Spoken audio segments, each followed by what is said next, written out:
Yay! Hi, everyone. Woo! I'm Cucumber. I'm real little today. This is his true I self. don't like sharing the stage. This is the You problem. have to look up. Oh no. Finally tell him. Anyway, hi, everyone. What's up? Thanks for joining us. What? I never realized how tiny you were. I'm a little man. I'm adorable. We call this travel size. Short in stature, but huge in personality. That's Yes, right. Jay, bringing it around. That's where it counts. Oh, God. Woo! Well, as far as all you know, we're here to experiment with Better Backstories, which is this fabulous system that Jay developed, and it allows us to create better backstories for all of our characters. It's not system specific. Anywhere you can create a character, you can use better backstories in order to create some better, more in-depth, wonderful characters and such. For tonight, we have a few that we can give away. Thank you, Jay. And so every time we hit 10 subs, we'll be giving away a deck of better backstories to one of you in the chat. Jay, you want to talk us through it? Okay, well, hi everybody. I'm Jay. I've been role-playing for over 30 years. I started in 2nd edition D&D and West End Games, Star Wars, the role-playing game.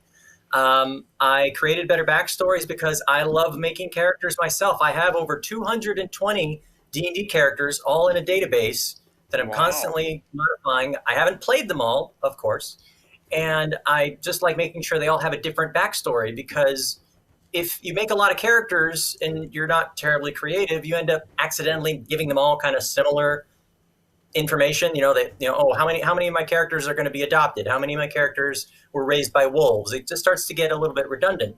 So there were several books and such that I used, like from Task Force Games, that did something similar, that I converted it into like a tarot card deck. You play a few cards, they give you some pointers and suggestions, and you make up your backstory. It doesn't give you any actual bonuses. It's not going to say, oh, you get a feat or you get a +2 to your strength, because as you said, it is system neutral. It can be used with Vampire, it can be used with Star Wars, it can be used with D&D, it can be used with Magic the Gathering, or even writing. If you're a budding novelist or whatever, you can use it for that as well. So I tried to make it really versatile and useful for people. So the way we do it is you can start with a character already. Maybe you already created a character, but you want to just flush them out a little bit more. Where were they from? Where were they born? What are their parents like? Or maybe you've just got, you want to play a ranger, but you don't know, which race you want to be. You don't know what your background is going to be. So you can start from any one of those points. So who's got a character? Let's just get started. Well, I All believe right. Val has Val's got a character. I do Finished have character. a character. I have one that's pre-built. Tigeron says, OMG, yes, this is awesome to hear. Farmer Peanut, just so you're like hearing what's in the Val. chat. microphone in front of your face. Yeah. Oh. Can you bring the music down just a hair? Yeah. And then Farmer Peanut is saying, like, this Okay. is perfect for someone like me. Yay!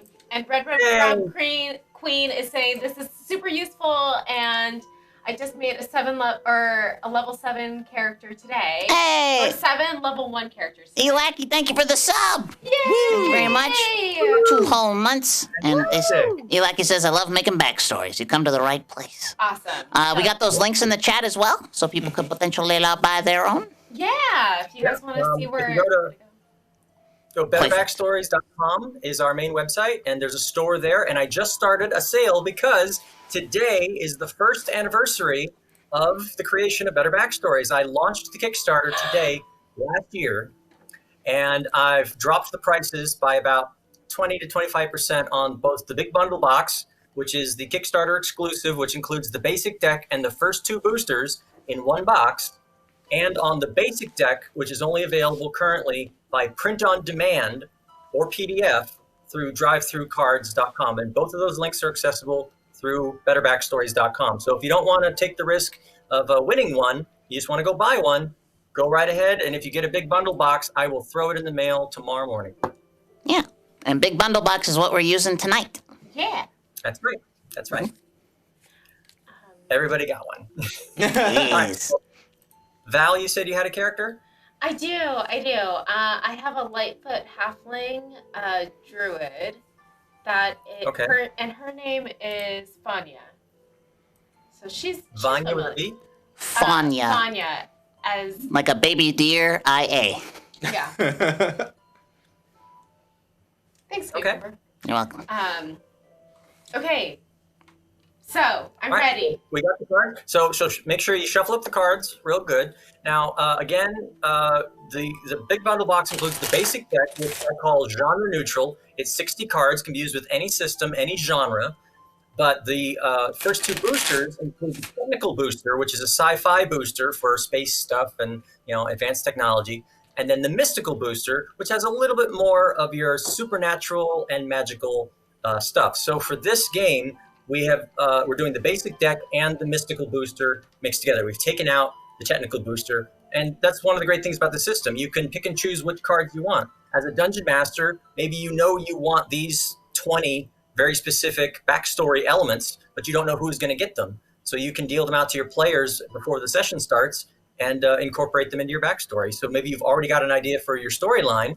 You just got to figure out who's going to be the missing princess and who's going to be the one that was kidnapped and stuff like that.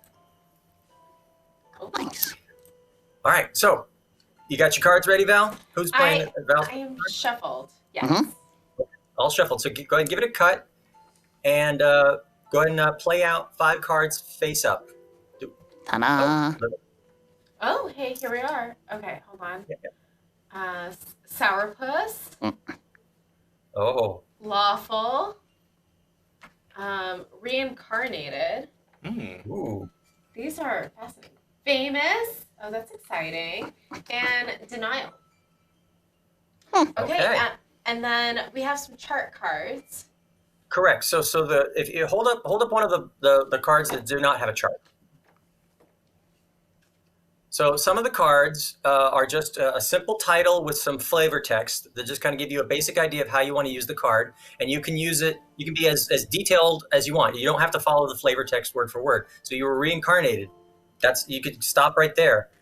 This one says that you think you were reincarnated, or you were told you're reincarnated. So it doesn't even have to be true, but it somehow incorporates itself into your backstory. Now, other cards have a chart of 10 options, and you can either roll a 10-sided die, pick one that you like, make one up, or the backs of the cards have numbers on them, which allow you to just play another card face down like a 10-sided card, or a 10-sided die. So what do we got there for Sourpuss? Number 7, which is you are easily distracted. This is going to be so much fun. Lawful is 2, and that is respect must be earned. Okay. Also very exciting. So I think is that it for my backstory? Should I go through what? Well, let's kind of like see how we're going to incorporate this. So I know that the denial card means that your father doesn't believe you're his child. So you may or may not be illegitimate. You may or may not be his child. That's up to you. Mm-hmm. Famous is famous for you or a family member. You did something that gained you wide acclaim in your homeland. It may have come from your natural talents, advanced training, or just luck of the draw. You are easily recognized over a wide area. Okay, so you won a pie eating contest, or you were the best juggler, or or maybe something not so wonderful. Maybe maybe you built a house in 10 days. There could be any number of little famous options that you want to come up with for yourself, depending on where you're from. If you're from the city, it would be different than if you're from a small town. And then, of course, the reincarnated card, you believe you are living from a past life or something like that. Now, you're a halfling and you're a druid, so your connection with nature could be related to that reincarnation. Maybe you believe that you are the reincarnation of a forest spirit or a nymph or something like that. I like the easily distracted bit. That just kind of plays into your personality, and lawfulness as well, that you feel that respect has to be earned. Maybe you were disrespected a lot as a child, or maybe this famous thing led to people giving you a hard time. They're like, "Oh, you didn't earn that. You just got lucky." And that lent you to start focusing on being respected and earning respect rather than just being given respect. Mhm. And then the denial of your father. What do you think about that? Do you actually want to be an illegitimate child or what? Yeah, I like that quality of like you're not getting attention and probably in terms of like in comparison to other children, so that could definitely lean into like respect must be earned. That could be a fun tie. So Yeah. easily distracted I'm just excited about that. I think that's going to be super fun. That's a great role playing trait. Whenever you're talking with other people, or if anybody trying to get your attention, you're like, "Huh? What?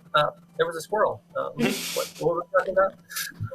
So you can have a lot of fun with that. Okay, so make a note of these cards and those elements, and then kind of like you can start working on a little bit more flushed out paragraph of your backstory on your own while we continue on with the next person. So keep those cards to yourself. Do not shuffle them back into the deck, and we're going to make the next backstory using the same remaining cards. This way we don't get any duplicate cards, and nobody ends up with the same backstory elements. Perfect. Cool. All right, so who's next? I'm going from scratch. Who's got like a prop, like a partially built? Anybody else? So I have like a sort of thing of like I definitely wanted to be a magic wielder of some sort. It was kind of like I wanted to be like if I could be a sorcerer or a wizard or some sort of like magic slinger of some sort. And then willing to let the cards decide, race and everything else. Okay, let's see how that goes. All right, now let's play our story. So we have a familiar card. We have a phobia. Hey, Jay Pistole, thank you for the party. Thank you for the raid. Ooh, thank you. A patron and thrifty. Hooray! Thanks for the raid. So we've got familiar, phobia, cataclysm, patron, and thrifty. We've got 3 for familiar. So your familiar is lazy. Famine is the cataclysm. And yeah, so disaster ruin your family, home, or homeland. I mean, that works with famine, right? Excellent. Right. Excellent. And then for patron, you have 8. So that's member of the town guard. You have or had an influential supporter. So member of the town guard. Okay. Okay. And then what does phobia say? Go ahead, read Just in it. general. So phobia says you have a serious phobia of some activity, creature, emotion, or item, but it may result in some trauma, or the reason might be a mystery. So you have a very hard time dealing with this thing when it comes around. Gotcha. And that's entirely up to you, how severe it is and what it is and how that ties into your overall backstory. I mean, maybe you have a fear of going hungry because of the famine. So you always eat extra portions, and maybe that led you to being somewhat gluttonous. And, when you summoned your familiar, you accidentally dropped too much food into the summoning spell. And now you got this fat pig or a bloated little imp who's your, says, oh, he's like, what's his name from Hercules, the satyr? Phil? Phil. Yeah. Phil. You're like, go! You need to go fight the thing. He's like, I don't have. I'm right behind you, kid. And the familiar again can be any kind of animal. Again, you can go with a cat is very good for being lazy. I love the idea of like an overweight bat who can like just barely. Just like a couple feet off the ground is like, okay. Chicken bat. Which kind of doesn't make him, Wonderful. usually you can like see through your familiar to like go scout out and stuff, but he's like, no. Just have to roll him down a hill. Maybe you even have to carry him in like a little pouch. Oh, that's funny. Like, You just "Not naps for all baby, day?" It's for my fat, lazy bat. I demand Farmer that you Peanut carry says me. the bat from Anastasia. Bartok. And then I but get your shirt. like a round one. You know, Ball around your talk. shirt. All right. And So, Corey, did you get your last one too? It's thrifty. So I thrifty thought we did is familiar, your phobia. Yeah. Okay, sorry. Familiar, phobia, cataclysm, famine, patron, which is the town guard, and then thrifty is your parents basically saved up for your bar mitzvah or your graduation or whatever, and they gave you money or deed to land or an item or your very own horse or something like that. But that's all I have left because the famine. disaster. Because the The disaster famine ruined my homeland. Maybe if your family somehow made money from the famine, you know, I can't think of anything off the top of my head. Maybe you had, because you were rich, you had stores of food, so your father like jacked up prices and was able to like maintain this kind of noble or wealthy even through the famine. And maybe you found out about that, and and found out he was doing it through nefarious means. Maybe they even caused the famine. You know, could be any number of things. So that's why I'm adventuring. I'm going off away. Yeah. Exactly. You just want to get away from all of that. What do you think for class? So do you think familiar lends itself towards wizard or sorcerer a lot? Yeah, I like wizard, so I'll probably do Okay. wizard. And then Okay. for race, I'm the worst with picking races. What if people feel like this is? Because I usually just do tieflings or like half elves. What does this feel like to everybody? I'd love to see a dragonborn. A dragonborn? Okay. Yeah. Good charisma, good intelligence. Okay. Dragonborn wizard. Nice. We're doing it. Yeah. Nice. Yeah. All right. All right, Corey. So you keep that, working out exactly the details of your backstory, and we will move on to whoever's next. Oh, me next. Oh, me next. Oh, me next. All right, let's do it for him, Val. Okay. I get to work on my card skills, guys. It's been a while. Chuck, do you have a race or a class or anything yet?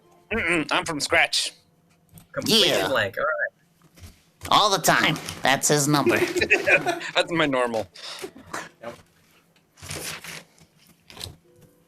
I also Hey. want to point out, to everybody watching, this is just one way of using the cards. I encourage people to utilize the cards in any way they want. I've had people who like literally deal the cards out to players during a game, and they don't actually like invoke their backstory until it's crucial to the plot. I've had other people who will just use the header or the title of the card and ignore the flavor text entirely and kind of like combine three cards together into its own little, issue. And they can also be used for plot generation, which we'll be doing a little bit later. I'll kind of use the cards to help me move the story along. All right, what do we got? Let's see here. We have enemy, offbeat, despot, discovery, and blessing. Sounds like a What rogue was to it? me. What was the fourth one? Discovery and blessing. Okay. So for enemy, we pulled a 4 for that, and that is a jealous ex-lover. Ooh. It's getting spicy. Hey, Val, can I ask you a favor? Yes. Would you be able to take a picture of this and text me so that I can look at them? Yes. So that I can remember, because I'm gonna forget. Okay. Will do. And then for offbeat, you have an interesting personality. Always. And it is, you try to get along with everyone. Uh-huh. Oh, Maybe, super friendly. It sounds like you're just describing me. oh, well, Yeah, okay. Okay. Despot is villain cause great pain to you or your family. Maybe they took your family holdings, threatened your homeland, or killed a family member. Rude. And there's a quote on here. Living is not for the weak. Frankest mercenary. So the quotes that are at the bottom of those cards actually came from my backers. Some people paid an extra little bit of money to add a quote from one of their characters at the bottoms of the cards that don't have charts on them. A lot of things were incorporated by the backers. The imagery that you see on the box and the imagery that you see in the manual and on the website, that's all done by my artist Backstories, but the characters were designed by backers who paid an extra little bit during the Kickstarter to have their characters created. Even the ones we see on the screen here, the devil, the tiefling, and the centaur, those are all characters that belong to my backer, drawn by Backstories. And he is a wonderful artist. Check him out on Twitter and DeviantArt. Yeah. He does take them. Okay, so discovery. What was the discovery that Chunk found? Chunk's gonna find some ornate jewelry.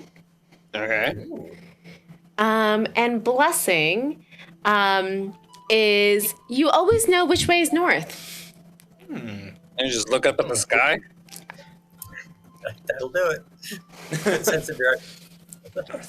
So a good sense of direction, that could lend you to being a ranger. Okay. The enemy of the people, what is the jealous ex-lover, is actually the daughter of the despot. Oh. And that's why things got saucy. And the discovery, the ornate jewelry, could be something related to your past or your family, or a clue that has started you on your adventure to fame and riches, so that you can get more power and probably go back and claim your homeland, or get revenge, or I don't know, convince your ex-lover that it wasn't your fault and she should come back to you. Hey, Valen, thanks for gifting that sub. Oh, thank you.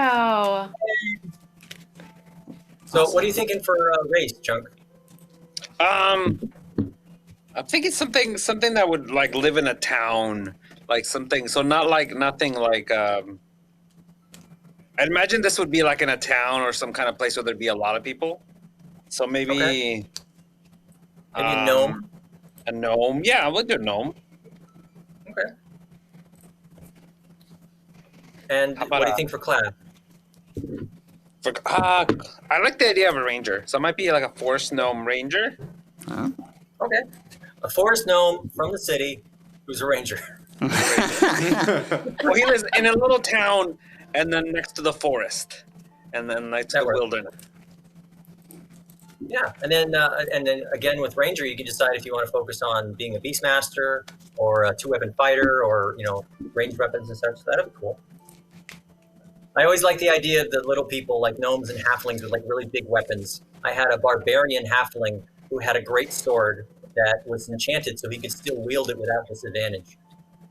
It was longer than yours. All right. So, Thanks. Chunk, you keep working on that backstory and see how it integrates. Okay, And yeah. we'll see. Ryan, And thanks, keep going. Valor, for gifting that sub to Tigeron. Yeah. Awesome. Thank We're you. getting close Oh, then. he's on it. That's a couple subs in. Who's next? I'll go. Okay, remember, All right, I'm also going from scratch, so just deal them out. Dealing them let's out. make it.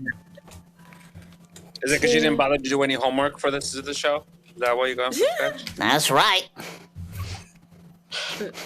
That's Every class, pass or fail. Who needs a grade? Let's go. All right. So we've got we've got 5 cards out for you. Okay. I know we can't see them yet, but Ryan was fixing the gold bar. He's on it. oh, okay. 10-4. We have Alter Ego. Alter ego. Oh, I'm sorry. Hold on. We've got to do this thing too. All right. We got to put things down. Sorry. Whoa! All of minor tables dope. Oh. Special. That is rare. Wow, you know what? You're pulling a lot of 7s too, FYI. Wow. Oh, okay. That's lovely. So Alter Ego, a parent has or had an alternate identity. or however you want to read this. So Purple Pimpernel. You pulled a 7 for that, and it is they are a spy for a foreign power. Prophecy. You've had a vision or some view of the future, and you've seen demons and or angels. Whoa. Wow. How You're very Tom Hanks of haunted. me. A dark event has cast a shadow on your life. You pulled a 2, and that is touched by a ghost. Hard time. You did some time in jail. You had a really hard life, man. I'm smelling a rogue. Yeah. Survived a disease that ravaged the population is what you pulled for that. Cool. And then loss. Your early life was fraught with sadness, and you pulled a 10, and that is one of your parents try to kill you. Oh, okay. I think I got it. I want to say I went to jail because my dad, who was the Purple Pimpernel, framed me, put me in jail, and then still tried to get me killed because I knew a secret. Ooh. Did he try to kill you? Yeah. So then, as a rogue, I adopt like I want to like redeem the name or something. So I like wear a stupid purple mask to try and like turn him into a hero instead of a villain. Oh, I love it. That's amazing. Jay, Cucumber's just going to run away with us. Your visions, your prophecy, your visions, and being touched by a ghost could have happened in jail while you were delirious from the disease. Oh yeah. So did it really happen? Who knows? Oh, You know? yeah. I could just be batshit. I love it. Touched by a ghost, you're seeing demons and or angels.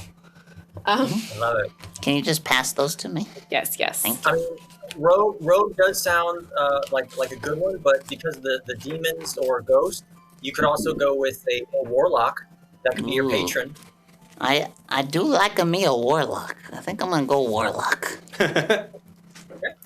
All right, Yeah. warlock. I don't know what race though. Let me see. Honestly, I thought Azamar right off the bat. Ooh. All right. What is that? They're like angel Azamar people. Yeah, just like how a tiefling is like a devil person. You know, Azamar are angel people. Oh,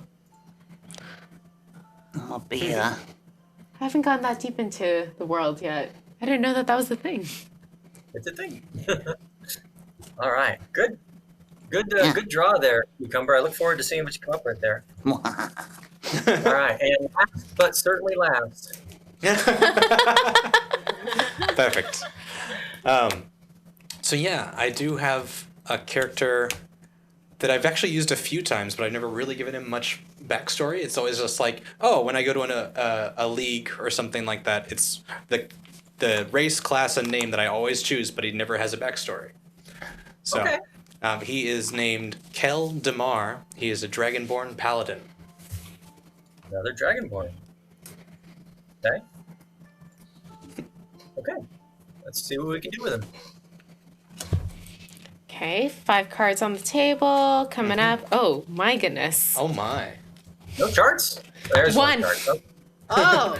Oh, One chart. Now, another thing I do want to point out is that if at any time, again, this is all just creative brainstorming. So if there's one card that just doesn't really jive, you don't really like it, we can just change it out for a new one. Okay, don't feel like we're locked into exactly what these cards, and then you have to try to force yourself. What do we got? We've got dedicated. Okay. You are particularly devoted to your lord, country, company, or occupation. You might work for them directly or serve them in secret. Up next is gift. You receive a large sum of money or a special item from an older family member. They may have been close to you in your childhood, or they were a distant relation you'd never met. Spiritual. You grew up in a new age and/or holistic tendencies. You either believe in or openly debunk the power of things like crystals, aura massage, astrology, and/or aromatherapy. Fourth is rebel. you are part of a revolt or revolution against the ruling powers. You may still identify with their goals or may always be recognized as a member of the group. The revolution might have been put down, or you're in hiding. Or you could be or it could still be ongoing and you're an active member. Interesting. And that could even be And the like revolution was televised. yes. That could even like be interpreted as something like an Oathbreaker paladin too. Ooh, Yeah. very good.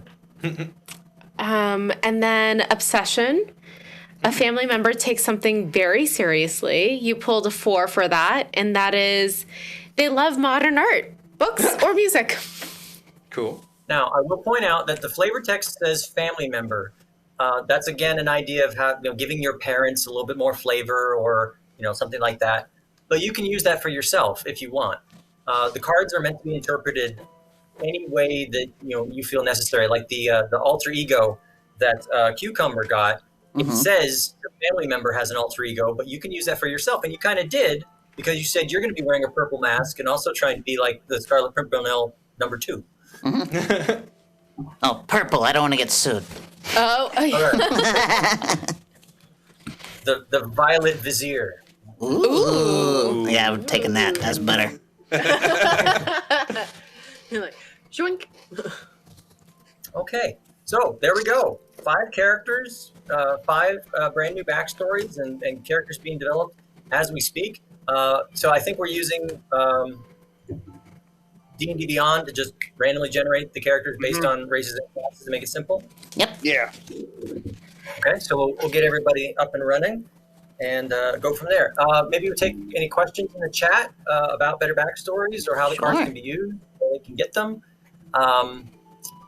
Like I said, the website is up and running. I have over 2,000 copies of the Big Bundle box that were printed as part of the Kickstarter. About 1,000 of them went all over the world to my backers. New Zealand, Australia, China, Scandinavia, Germany, Mexico, Canada, and of course all across the United States. Some of them are still kind of running into a few problems, still trying to get them out because of COVID and some duty taxes, but we're working it out. And just about all of my pledges have finally been satisfied. My original goal or plan was to sell the rest of the decks at conventions, because I'm also a cosplayer, but COVID shut down all the conventions. So I'm hoping to sell more decks online in the coming days. And I'm trying to get them into stores too. We have posters and other swag like stickers, t-shirts, coffee mugs, which are all available through links on the website as well. Yeah. And t-shirts through armorclass10.com. Thank you, Corey. special plug. Much like the t-shirt you're wearing today, that matches your hair oh so perfectly. Oh my goodness. Yep, Armor Class 10. Okay. All right. So at the very least, guys, get your character sheets, done up, generated up, and let's get some names. Now, again, we generated these backstories, and not to say that we're going to be able to incorporate them all into our little one-shot, but it just showing the power and the versatility of the system and how anybody can use it to generate a character. I had a gentleman who told me he got the deck, and he'd been writer's blocked for nearly 2 years. He was just couldn't come up with a character, couldn't come up with a story. He got the deck, he played a few cards, it genned up a character which sparked his imagination, and he wrote a 25-page short story that weekend. And I was just so happy for him to be able to do that. Mm-hmm. I've also had teachers tell me that they would love to use the cards in like theater for kids who have difficulty coming up with things off the top of their head for improvisation and such. And I've even used them with my own students where I teach for the military, and just coming up with random scenarios for them to deal with on the fly. It's so cool. Super fun. I also want to talk about, because you can see the back and most of the front of a card on the overlay over there. There's a lot of information packed on here that's like kind of sneaky, like you wouldn't notice unless you're looking for it. So the numbers, like the D10 thing, you can see those in the circles on the back. You can also see the land, like the type of land and weather that could be there that you could utilize. The pluses and minuses are either good things or bad things, and then I think there's equal. Is that the other one for kind of a neutral? For neutral, right? Yeah. So on the front of each card, you've got the title, but then you've also got the category, of which in the basic deck there's 6 categories, and then there's the 2 expansions, which are 2 more categories, for a total of 80 cards.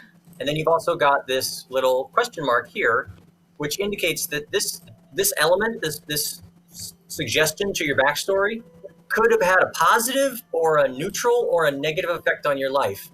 Maybe it was good for you, maybe it was bad for you. So you play another card face down, much like you do with the numbers, and we see that it was neutral. Okay, so being an enigma or having a special talent didn't really do anything for you. It was just kind of like, okay, yeah, you can play the violin really well, no big deal. You know, we've seen violin players before.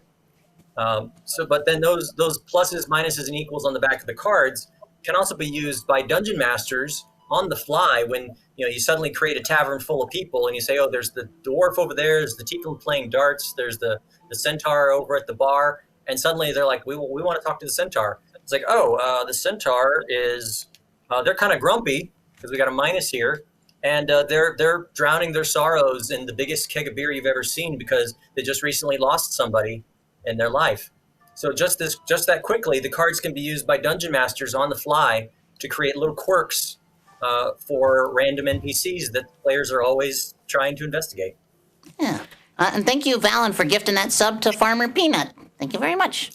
Yay, Yeah, I think so. Tigeron also, like right before you were talking about that, Jay, Tigeron was saying about how DMs could use it to create notable NPCs. So, yeah, you guys are totally aligned.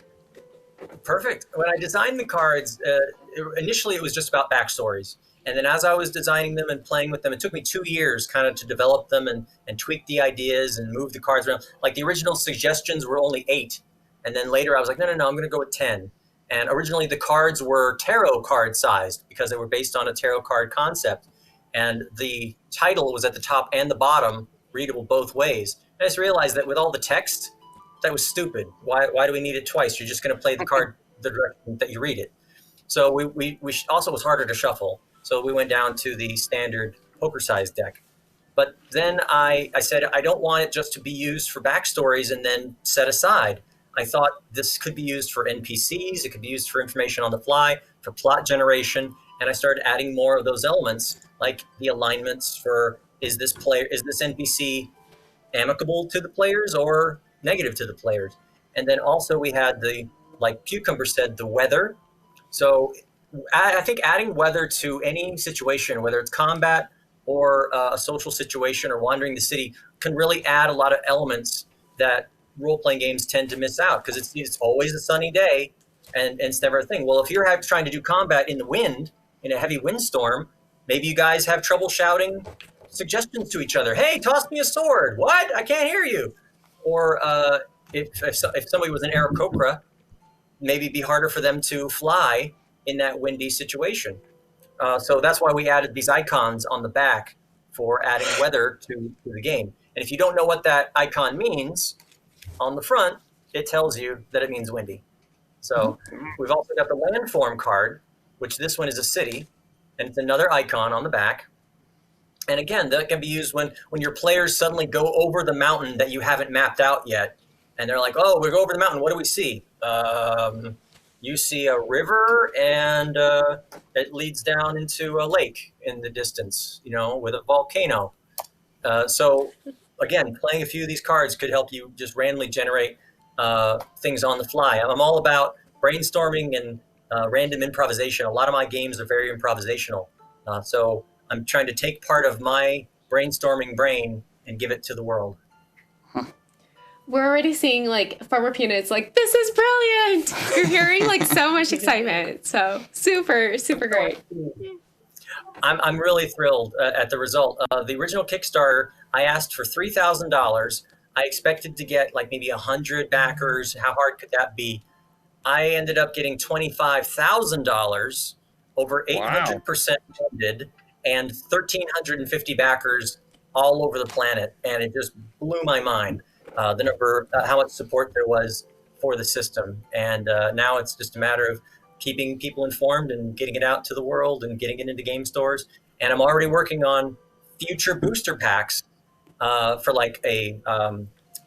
I should have printed them out. But I've got like a horror booster pack. I've got a space booster pack. I've got a Western booster pack.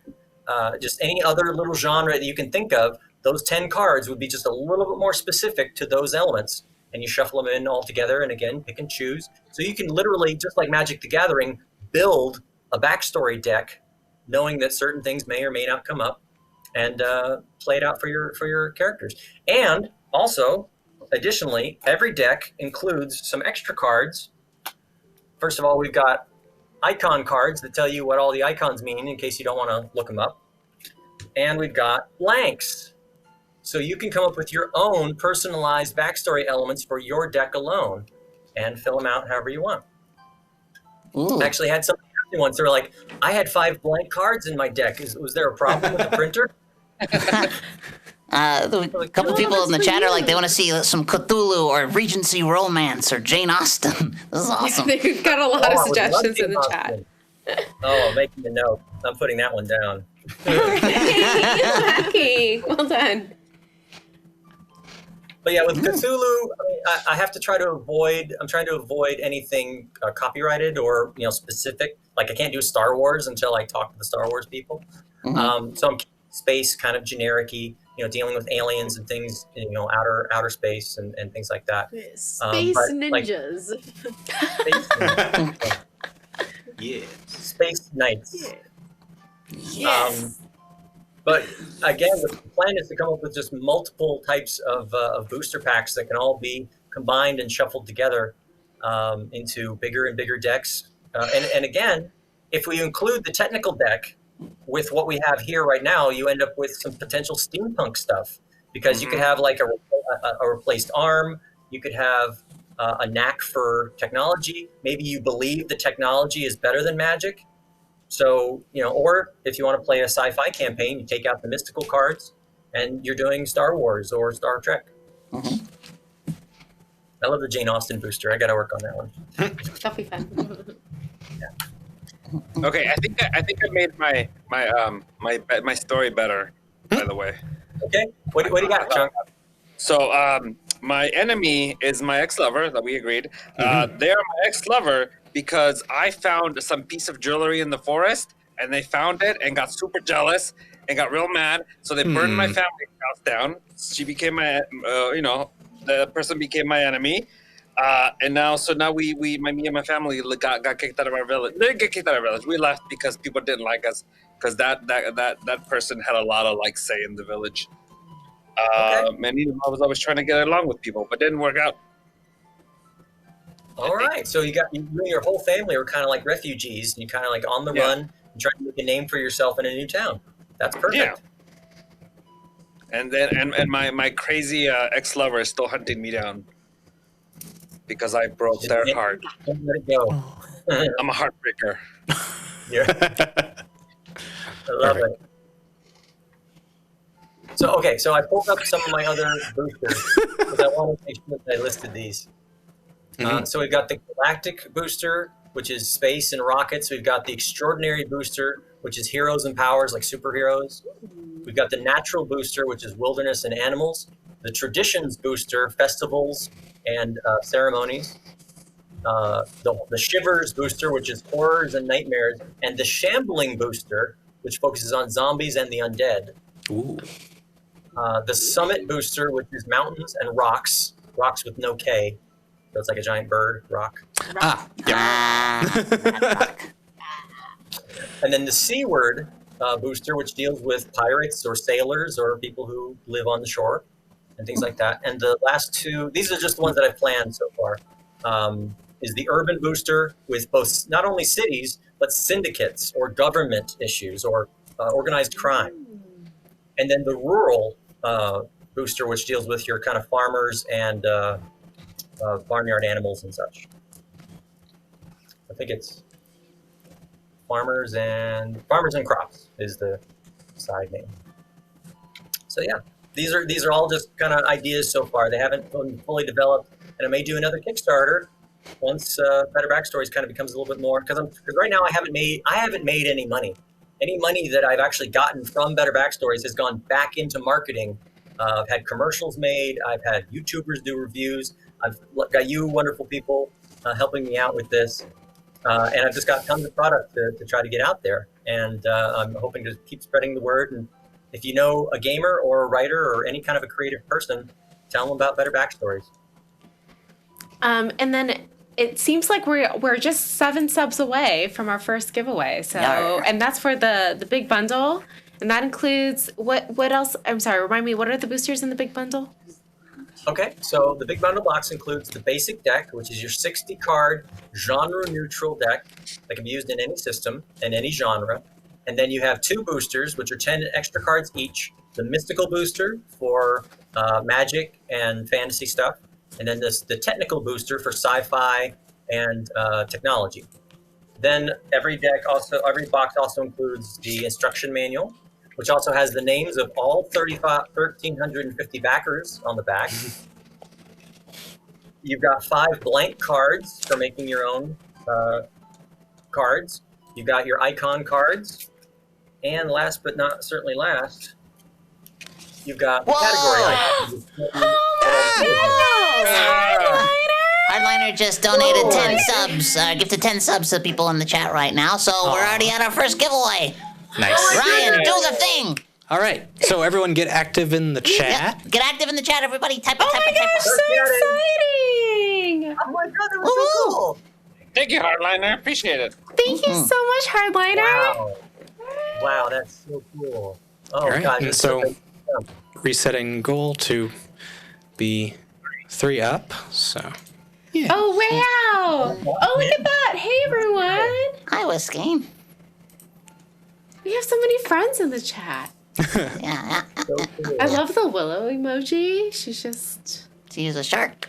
She's so cute. Shark suit. So cute. All right. That was just, do a giveaway and we all come out. Yeah. Where y'all been, huh? Where you been? now there's something in it for them. All right, and Someone rolling. yells being active. Rolling. Hey! Congratulations, Marrakesh. Congratulations, you won yourself some Better Backstory. I know Farmer Peanut. I'm not yelling at you. No, I can't yell at you yet. So we will contact you at the end of the show, and we'll get make all sure your to write that information. down. Yep. Yeah, That's awesome. Thank you so much. Yeah, Marcus, That's do you amazing. want to send us like a whisper week so we can? Yeah, we'll figure it out with you. Yeah. Right. Yeah, just get me. We'll arrange to get the address to me, and like I said, I will print a label and throw it in the mail tomorrow on my way to work. And, and if I get his email, I can mail him the tracking number as well. Woo-hoo. So fast. Oh my gosh, congratulations. And don't forget, guys, we've got like 7 more. We've got a few more. We're up to play our game. So That's right. keep those Tell your subs coming. friends. Keep them coming. Are we ready to play? Okay, let's do this. I don't So get everybody has a character. Everybody has attributes and dice, right? Mhm. Yes. Yeah. Okay, so I'm going to be using my original universe or my own setting. The planet is called Trasdus, and we are in a small corner of the continent of Madridan, in an area called the Lands of Neon. And we will be starting in the walled city of Nightingale Harbor. It sits on the northwest inlet of Mirror Bay, just south of where the Cider River empties into the sea. And the Cider River is so named because the waters actually taste like cider. Ooh. I'll drown myself there. A smaller river called the Raven's Spout runs through, comes down from the Twilight Bluffs to the west of the city and runs through the new town portion, where it provides fresh water and waste disposal for the walled portion of the city. The old town on this map to the right, also known as the Outward. So there's the inward and the outward. It lies to the west and provides most of the dock access for any ships, trade, and shipping coming and going from the town. The Broken Dagger is the largest and most popular tavern in the Outward. It's owned by Jane Haley, a former adventurer, and run by her 3 daughters, Yolanda, Saffron, and Bridget. And free deck to anybody who gets that reference. Try the boar stew. Nope. It's delicious. Lost. So our intrepid adventurers start in the city, in the tavern. Let's go around the horn once again. Get everybody's names. A quick description. We're going to assume you're already friends, or at least sitting together and you know each other. So let's go around the horn. Perfect. I'll start Let's go off. first. Corey, you go first. What? There. Corey's eyes. We go clockwise. I wasn't prepared. Yes. So my name is Temra. I'm a dragonborn wizard. Yeah. So my family's pretty gluttonous, and like I have this bat. His name is Bartok. He's pretty lazy. I'm sorry. It's okay if we just kind of roll him around, but he tries, and I try. Yeah. Hi, I'm Temra. Okay. Welcome, Tamara. All right. Who's next? Cucumber. I'm gonna No, go. chunk. Clockwise, Corey, clockwise. You need a new clock. I'm a gnome. And I'm a real friendly guy, but I'm a little awkward. And I'm always like looking behind me because I think that my ex is after me. Them she might be in the room. What did you say your name was? Trom. Trom. I'm a Trom gnome. Oh, no. I No. hate you so much. Worst pun ever. Take 10 No. damage. I don't. Hey, you know I name Trombone, characters. Val, trombone. Oh, no. Thank you. There, Thank there. you for asking, Val. Wait, thank you for asking, Val, because I didn't get it either. And I was like, I'm not going to ask. I will ask. Val, you're Okay. my spirit person. Ryan, you're up. All right. I am playing a dragonborn paladin Uh-huh. named Kel Damar. Oh, that was quick. Nice. Nicely done. You done? Great. You good? Anything Very about thorough. your personality, Kel? All Yeah, short we got everything Oh, we yeah, what need. do you look like, dude? the color. Oh, fine. He is a brass dragon, and he what? Nothing. Stupid. I used to be in the military, but when You took an arrow to the knee. I took an arrow. I was on a holy quest with a king who, at the time, aligned with my deity, but then he started doing some things that I didn't agree with, and I rebelled against his reign. Okay. So now I find myself as an adventurer. Cucumber. All right, hi everyone. I'm Cucumber. I'm playing Barbec Clambor. You can just call me Barbec.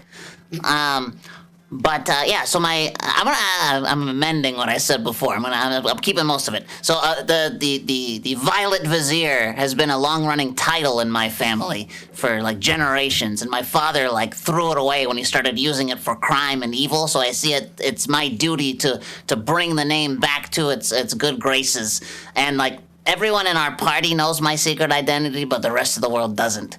As far as what I look like, I'm a tall fella, like slender for an SMR, I think, but like a little bit gray skin.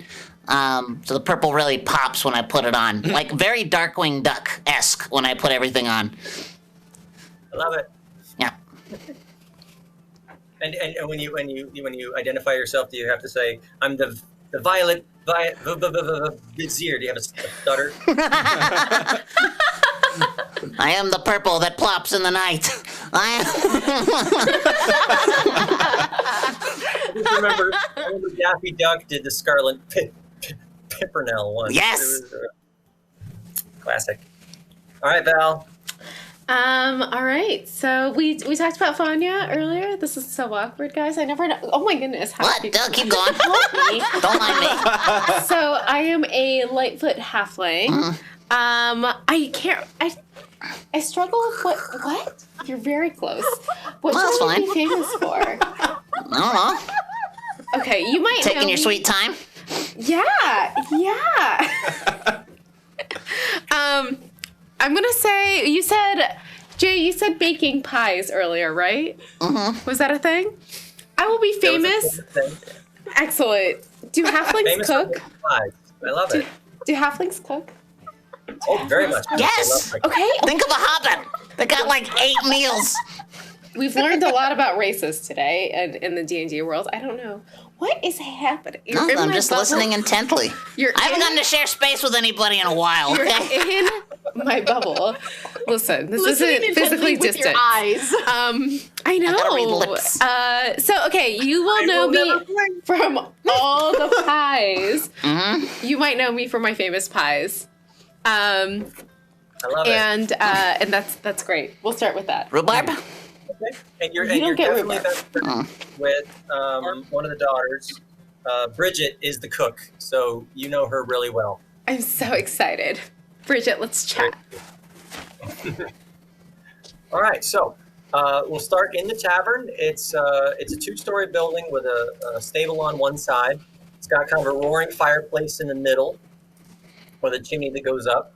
There is a second floor for some rooms and privies and such. There's a lot of noise coming from the kitchen. It's like every couple of minutes, there's loud shouting and a couple of banging pots. And anytime the waitress goes back in there, it's just, "What do you want now?" coming from the kitchen area. Saffron is the blonde waitress who mostly shuffles around. She's kind of shorter, about 5'2", with these long blonde braids. Very bubbly, very personable. She does a very good job. And then Yolanda is the red-headed bartender, and she's like 6 foot tall and very well built. She's very, very sturdy. She can carry a whole keg on her shoulder with no problem, and she loves challenging people to arm wrestling tournaments. And she usually wins. So the group of you have come together, for afternoon meal. You're swapping stories about your exploits and any random rumors that we've heard around the town. There's talk of some thefts that have been happening recently. The town wizard says that someone snuck into her tower and took something that belonged to her. She may be looking for some help, but nobody's seen her in a couple of days, so they're not quite sure what's going on there. Just as you guys are kind of talking, a black and white Aarakocra with a giant great axe storms into the room. Can we throw up her picture? She comes swooping in, looks around the room really briefly, and Trom, you notice her right away because she locks eyes with you and storms right over and wham! Slams her axe right into the table in front of you. Oh. And she gets right in your face. And this startles everybody. I mean, not everybody noticed her when she came in, but she does that, and she gets right into Chunk's face or Trom's face, and it's like, "Give it back! Give back what you have stolen from the privy!" I think there's been a mistake. What are we talking about? Drum, do you know this person? I do not. What'd you take? That's what I'm trying to find out. Did She you looks take at you, something? Kel, and she says, "This bandit was seen taking something from my taking a holy relic from the abbey where I was raised." No. Troll. A Aw. gnome with.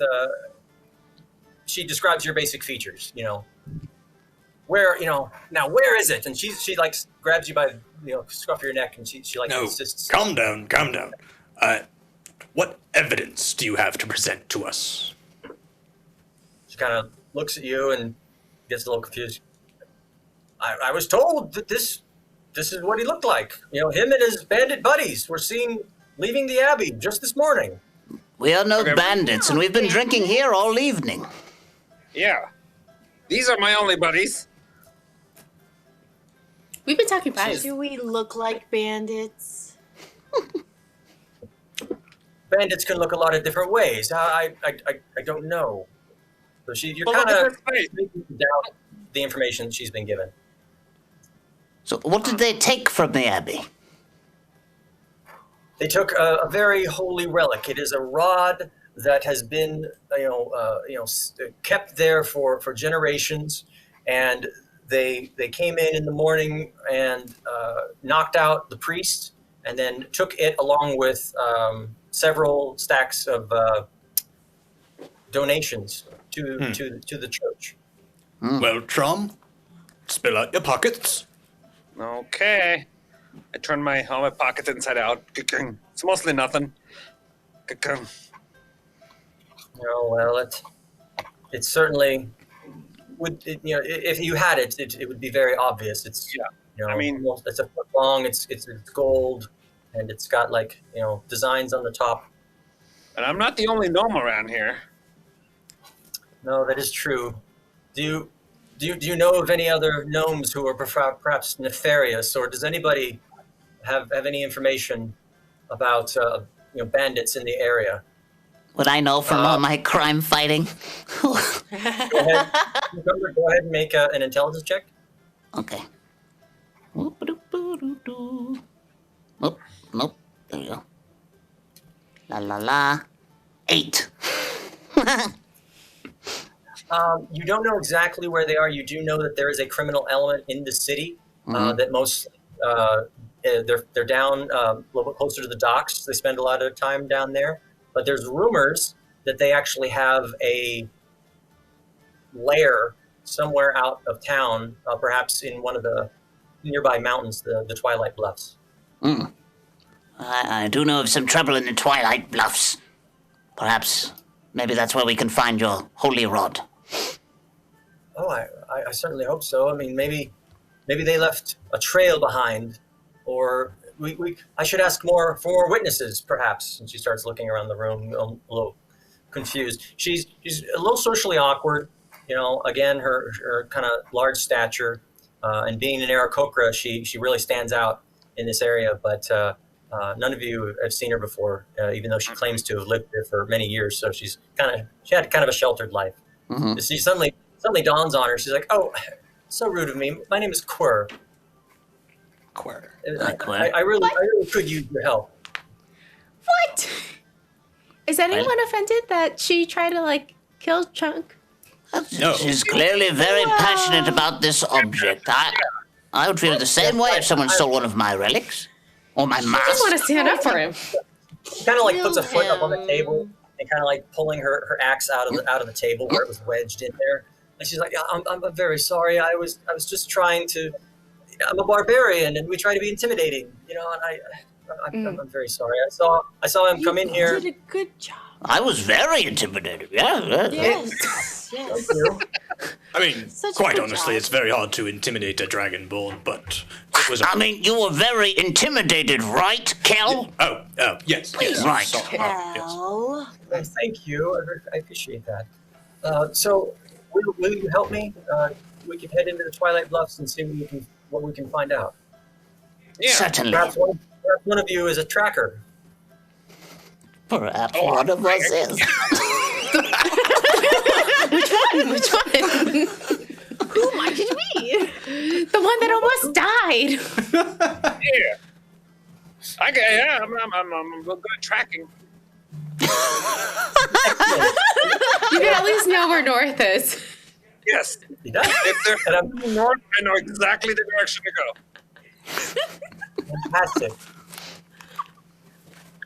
Okay, so as she finally gets her axe out of the table, and Saffron is walking by, and she's just like, "Oh, off on another adventure, eh? Have fun." And she wanders off into the... Hello. So she leads you back outside. She points to where the abbey is located, just inside the nearest gate that you can see.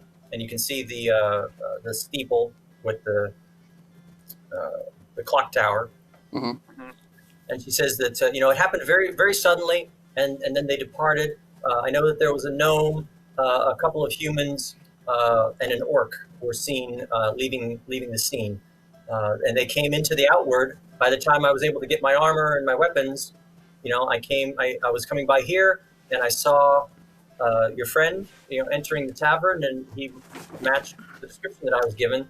So I do apologize for, jumping to conclusions. But perhaps So did this they were headed just further out of happen? town. It happened about 30, 40 minutes ago.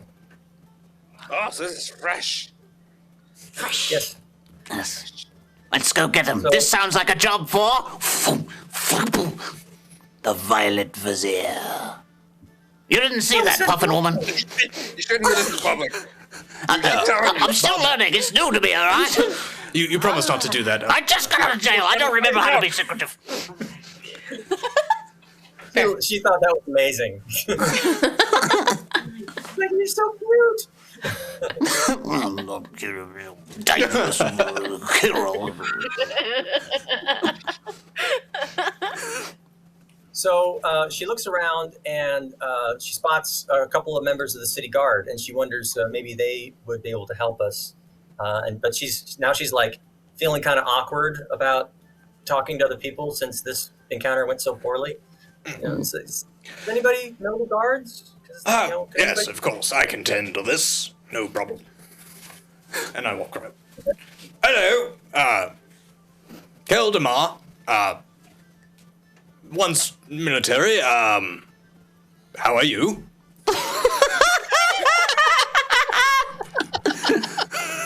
So This is from the guard- former military. This guard is like clearly right at the end of his shift. He's got this long beard and like a red birthmark down over the side of his face. He's kind of like, I'm fine. I'm tired. What do you want? Well, something was just stolen from the Abbey. Our friend here, Queer, just informed us that a holy relic has gone missing, and we are in need of assistance. Well, I'm just a gate guard. I can't really go on excursions. Maybe you want one of the investigators from the Crimson Truth. Maybe they could help you. But what do you want yes. from me?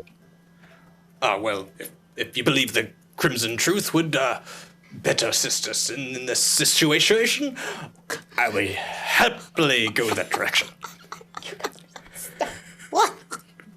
He kind of points into the inward, past where the Abbey is like visible now. It's just inside the gate, but he kind of points beyond it and says, "Yeah, it's just the other side of the fountain.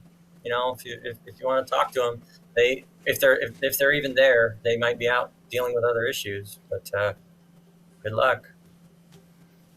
Yes, Before thank we you. leave you, did you see anyone run by a gnome, some humans, and an orc?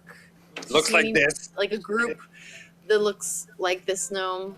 Did you see anybody that fits that description? Carrying a very large golden He stick. puts that out to him, and he thinks about it for a second, and he looks at Trom, and he's all like, "Yeah, you came by here just a little while ago with some of your buddies. Yeah, I saw, but you changed clothes. You were wearing green before." Do you mean that he looks exactly the same as him? I mean, it's a spitting image. I mean, except, no, he had a scar over his right eye. But otherwise, looked exactly like you. Could have been your twin brother. Dun, dun, And dun, dun. they kind of came by in a bit of a rush, but they didn't look like they weren't acting shifty or anything like that. So he didn't really think anything of it. But he did notice, and he points to where they went past the tavern, behind the tavern, and then towards the Twilight Bluffs out of town. He says, "Oh yeah, they went off that way." Did he have this birthmark? And I left my shirt up to show my belly. I didn't see a birthmark. He was fully clothed, so Okay. sorry. Can't tell if this is one of those you all look-alike situations or if you actually did look just like me. Trom, do you have family that you don't talk about? Yeah, do you have a lost brother? Not that I remember. We did leave town a long time ago. My village. Well I then, know. let's get answers. One moment. The only child? That Yeah. scar that you said he had, Is it similar to the one that you have? Well, he had a scar. I have a birthmark. I apologize. He's very sensitive about that, Kel. Wait to Right. bring it up, Kel. Great. We're so sorry for your trouble. Please tell Commissioner Gim Jordan that I give him my best. Yes, I will do that. Thank you very much. I do. Certainly appreciate it. And just as you know, that happens, another guard kind of comes up. This is a kind of a half orc in a kind of very clean armor, looking a little bit almost like something out of a fairy tale. You know, he's just very well put together for a half orc. You know, and he kind of comes up and he's got this long stave and he's kind of like, "What's going on here? You ready to be relieved?" And this guy's just like, "Yes, I am hungry. Can I get out of here?" So now he's like totally not paying attention to you anymore. Right. Well, perhaps we should just press on. Okay. So if you follow the directions that he said, it's kind of a major thoroughfare out of town. But the further you get out of town, eventually it kind of splits off. There's several little trails that lead off at different points. Trom, if you would give me a survival check looking for tracks. Woo! I rolled a natural 20. Plus Woo-wee. Wait a good waste, tracker. buddy. But what's the modifier? These are only a hit on combat. So what's the modifier? What's your total count? Yeah, 24. 24. Okay. Well, that's very good. So because we know you're looking for a gnome, a couple of humans, and a half orc, you do find a trail about a mile out of town that it looks kind of like an animal trail, but you can tell that some of the branches have recently been broken. Somebody's moved through it, and you can see that there are 4 sets of tracks: small, medium, and larger. The larger track is very distinctive because it's got one regular foot that looks like like shoe, and then kind of a club foot that doesn't really. It's just like a weird, type of thing. So you find this set of tracks going off on this one trail that continues to lead up into the hills. Ah, friends. I think they came this way. And I think the big one might be missing a foot. Whoa. Missing a foot? This right here? Maybe they'll be it's a easier regular to catch then. Yeah, I'm almost spot him a mile away. We don't have to not go like a peg too leg. fast. Oh. It's like a deformed foot, Yeah, like a thing. like a club foot that doesn't fit into a shoe. Oh, I see. Okay. Interesting. So So let's head do we down want this way. to at normal pace, or do we want to be stealthy, or how do we want to move?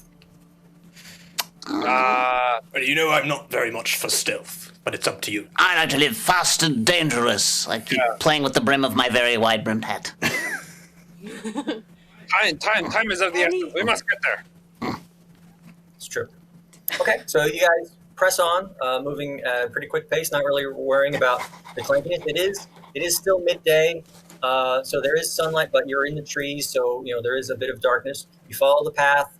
A couple of times it splits off because this is an animal trail, so it'll peel off at various points. But luckily, because you've identified those very specific tracks and the club foot, you're able to travel further up into the mountains where it starts to get a little bit rocky. Eventually, you do see a cave in the distance with just a little flicker of torchlight inside. And it's about 100 feet off. You guys can see it just a little bit, just above the tree line in the mountain. Vizier, there. I see. Yes. I see. Do we just go in? Shall we fight? To the death. What's inside? Maybe from here on, let's take a little quietly, so we can still surprise them. Let's at least assess the situation first. I suppose. Okay. All right, you two go ahead. I'll wait. I start loading my crossbow. Just.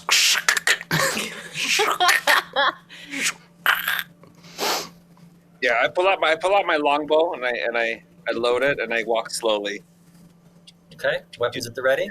Mm-hmm. All right. Chunk, Trom, go ahead and give me a stealth check. Stealth check.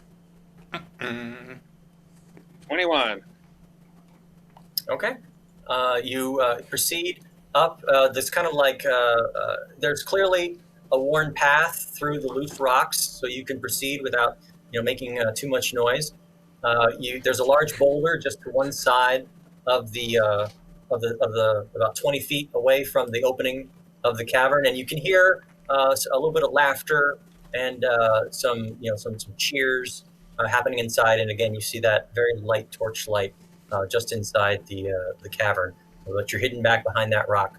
You can't really make out any specific voices at this point, but there's definitely people in there, and they haven't spotted you yet. Can I go to the edge of the cavern so that I could, stand on the so they couldn't see me, so I could peek into it? Okay. What's your passive perception? 12. 12.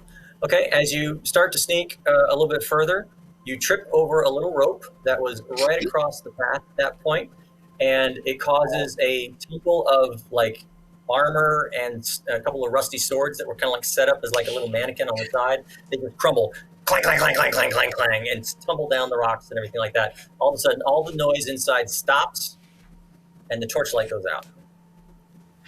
Huh. And Should you have guys all assessed hear the situation. you guys all hear That's so good for tumble, sound. tumble, tumble, and you look up and you see Trom just kind of like,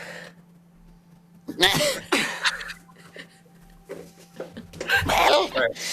What's Okay, everybody then. else doing? Shall we go make friends? I sidle right up next to Trom. I got my crossbow ready. Okay. Well, Shall we go? he was up ahead of you. We'll say he's about 30 feet ahead of you, so you're moving up Yep. to join him. All right. Val? I'll trail behind. I feel like I'm really short in comparison to everyone, right? As a halfling? Oh, Is that it? not in real life. And the gnome. There's the gnome. The gnome is short as well, right? Oh, okay. Yeah. All right, great. So I've at least got someone at eye level. I feel like most of the time I'm looking at everyone's knees. Okay, so I'm just going to follow his legs. Okay. I'm like, hold on. Corey? Let's go make friends. I look down in my sling at Bartok. I'm like, yeah, I suppose we should follow the group. Come on. So yeah, we slowly walk up the hill, like keeping pace with the halfling. We're like, okay. Yeah, it's kind of like doo-doo, doo-doo, doo-doo, doo-doo. What? Like, we're not gonna start the fight until everybody gets there. I might as well just keep her company. Go at this pace. Ryan? And I'm just like rushing ready. I've already got 2 javelins in either hand. I'm just like, oh, finally, yes. Okay. So Ryan Cucumber, you guys run up right next to Chunk, and just as you guys kind of join him with Corey and Val, behind a little bit, an arrow comes out of the darkness and zips right past Chunk's head, and just misses all of you. Oh, You need to do better next time. You hear this loud booming voice that echoes out of the chamber, and it's like, "Don't even try it! We've got arrows trained on all of you, and you'll never survive, so leave now if you value your life." Can I make an insight check to see if they're full of it or not? Go for it. Nope. Where'd it go?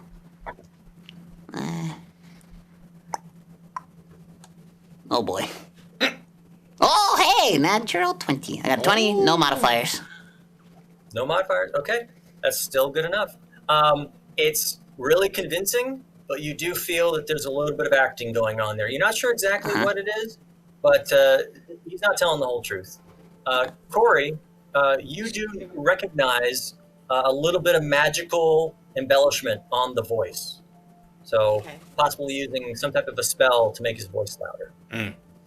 So I wanna try to say, "Oh, I'm so sorry if we've interrupted your fire. We were just walking through the forest, and we just thought that I'm just so tired. I thought that we could just join you, and we just wanted to see who else had a fire over here.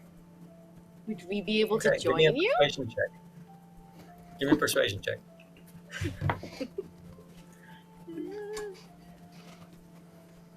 Huh. That's a good huh. So I got so I rolled a 9 and I have a +2, so that's an 11. 11. That's okay. So at this point, you see a human.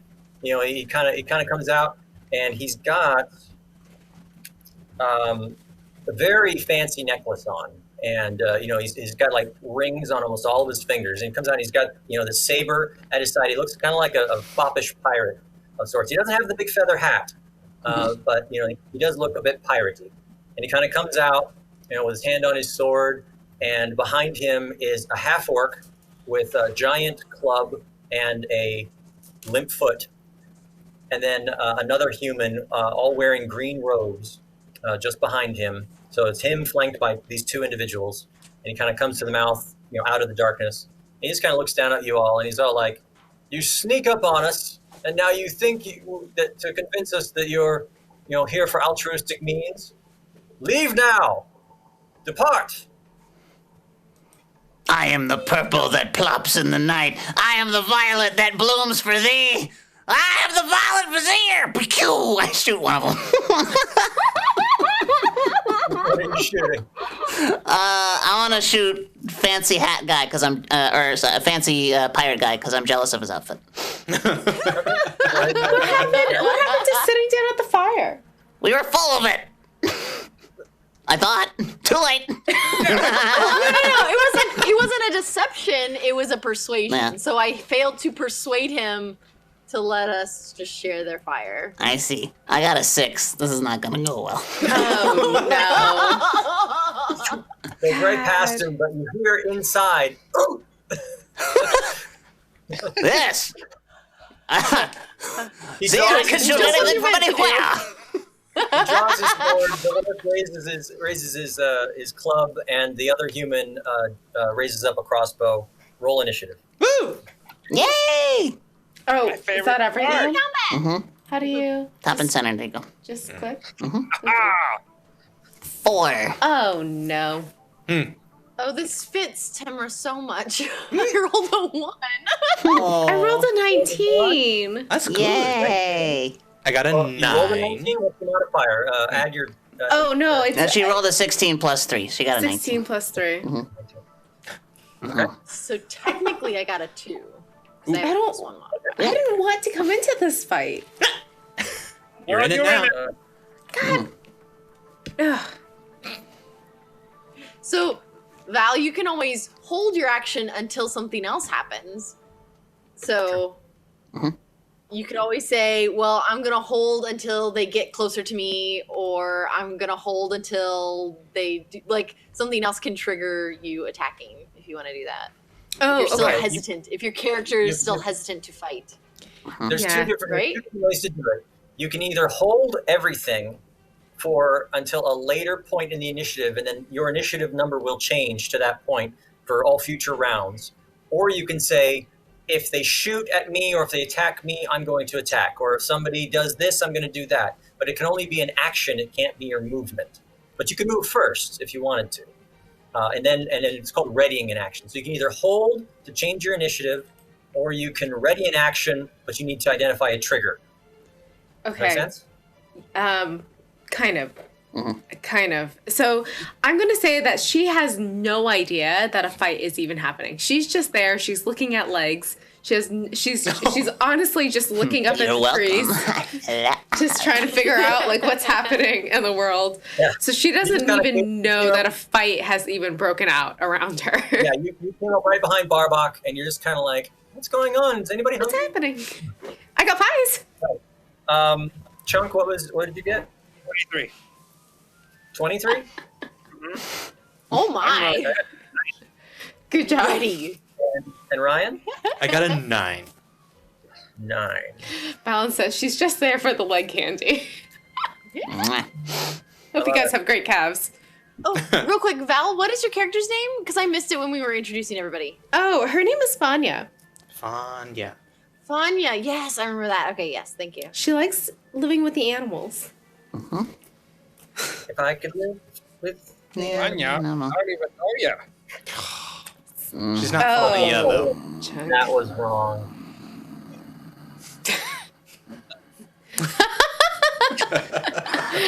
The I button was delightful. Ah? All right. So first up is Trom. Mm-hmm. What are you gonna do? We didn't see a gnome, right? You do not see the gnome. You can see three of them. They are 20 feet away. You've got the piratey guy in the middle. To one side is the half orc with the great club, and on the other side is a human with a crossbow. I yell, "Where's the gnome?" as I shoot the guy with the crossbow. Okay, go ahead and give me a roll. Ooh. Ooh. I rolled a natural 20 again. That's fine. Ooh. All right, so double your dice roll for the damage, and then add your modifier.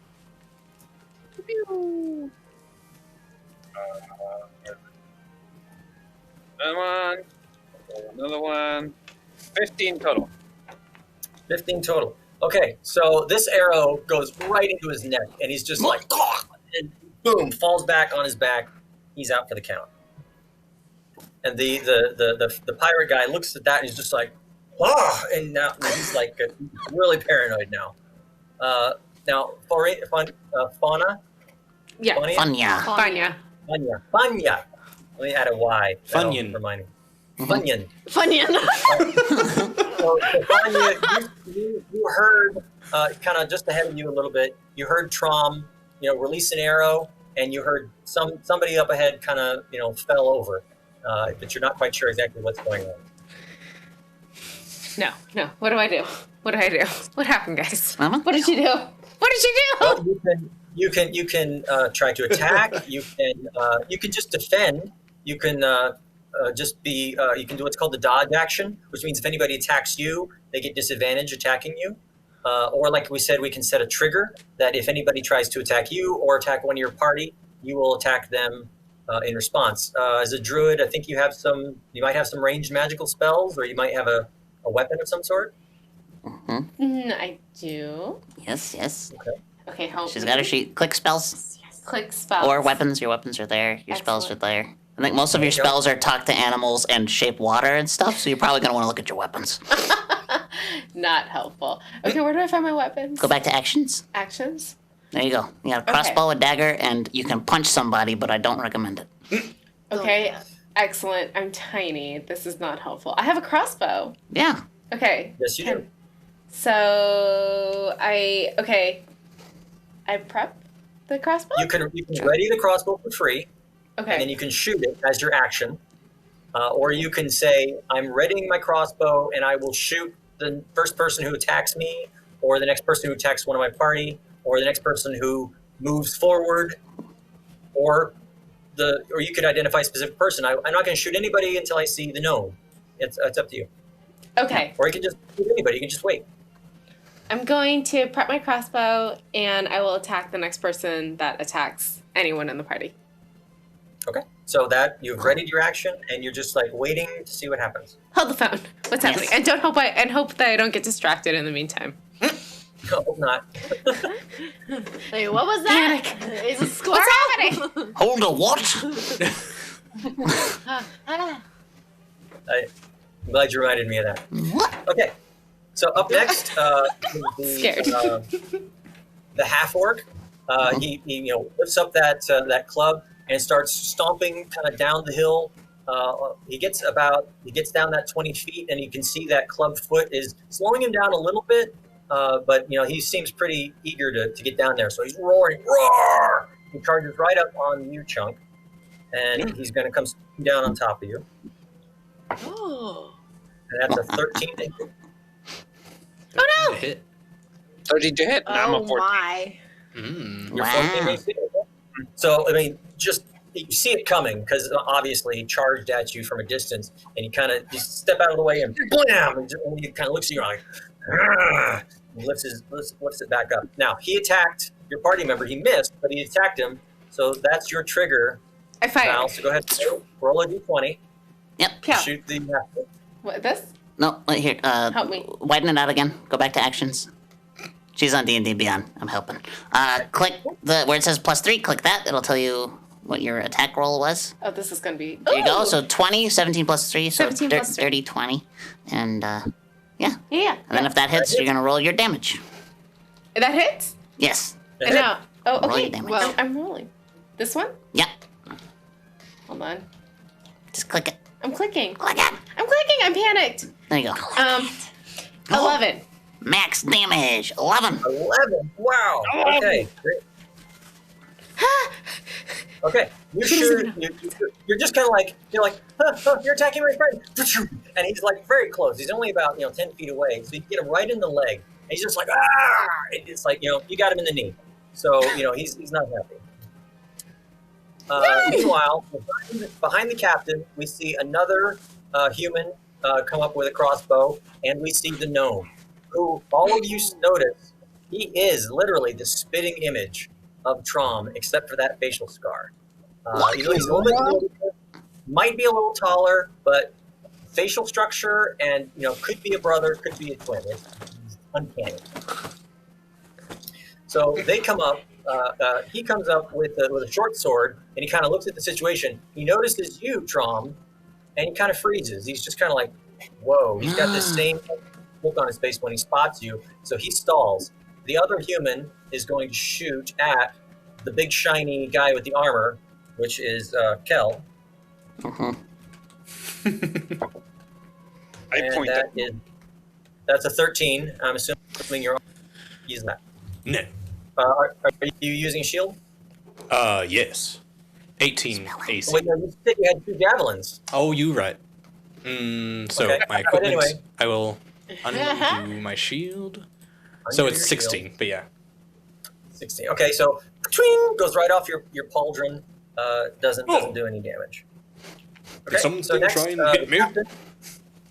The guy in the middle, he kind of looks at the 2 new ones, and he's like, "Come on, men, we can do better than that."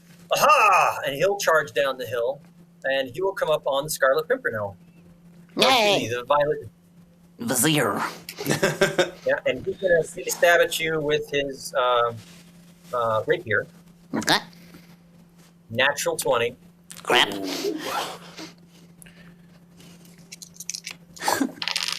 That is 8, 9, 10, 11. That's 11 points damage. Okay, night night. What happened? Level 1. I collapsed to the ground Squishy. unconscious. Oh, Right. no. So he that's a charges good right point, in, skewers him, and he just kind of goes, ah! And falls right Avenge over, me! unconscious. Kel, you're up. Ryan, are we 7 subs away for another giveaway or 8? 7. Should be 7. It says 3 out of 10, yeah. 3 out of Yeah. 10. Okay. Yeah. Tell your Right. friends, get subscriptions, get a free deck of better backstories. Yeah. The big bundle. So I... Right, Kel, you're up. Yes. I have my javelin in hand, and how far away are we from the? Okay, so you are about 10 feet away from the captain and the half-orc, who are right up on Chunk and Cucumber, and Cucumber is now down. The other human and the other gnome, they're about 20 feet away, slightly further up the hill. Perfect. I will, seeing the gnome that we are after, will target him with my javelin and go after him. So Okay. I'll throw it. Right? So. That was a 6. So No, it's like you just misjudged a little bit of the range, and it lands several feet short of him, stuck in the dirt. And he's still kind of stunned, with his short sword. He's just like locked eyes with Trom, and he doesn't know what to think. All right, so Barbak, got to give me a death save. Yay. Roll Okie dokie. Oh, well, there we go. Roll that. Do. Ooh, 19, not bad. There you go. Okay, that is good. So that's 1 success. Hooray. So close to 20. Quite. You just need 2 more. Not hard. Yeah, I'll be all right. But if Right, I'm not, Tamara. someone else must take my mask. So Tamara's like, oh no, I think we need to slow things down. So she's gonna cast. So we're all within. So the bad guys, you said that they were 20 feet away from us when we were like at the top of the hill, right? And so even if people move forward, they're still within. So sleep is 90 feet, and then it's within a 20-foot, 20 feet within a point, right? So if I Okay. So if I cast it where they started, then that gets them at like where we are now and anybody else in the cave, like 20 feet away from that point, right? correct. Yeah. Okay. Correct. Yeah. So yeah, if you focus it on the gnome, it'll definitely get the gnome and the human, and it'll get the captain or the pirate guy. Like the orc is or the half orc is out of that sphere of influence. Okay. So I need to roll 5d8s. Oh. And it doesn't look like I Yes. can just. No, I have to. What is your spell? How does it manifest? What do you do? So I roll 5d8s. So sleep is kind of an interesting one. So it's creatures within 20 feet of a point I choose within range are affected in ascending order of their current hit points. So you start with the Right. creature that has the lowest current hit points. Each creature affected by the spell falls unconscious until the spell ends. The sleeper takes damage or someone uses an action to get them awake. So then we subtract the creature's hit points from the total of my 5d8s until moving on to the next creature. To the next lowest Correct. points. So we'll start with the lowest hit points and subtract those. Yeah. But what So is I it? need What to is roll what is it? What does Tamara do to cast the spell? What does it look like? Is it pink smoke? Is there? So like, she kind of looks around and like so she takes out her hands and like it slowly goes down and so like this weird like heat waves kind of like make the air kind of wiggly. It just kind of falls over over that area. Ooh, I like it. Okay, so roll that sleep damage.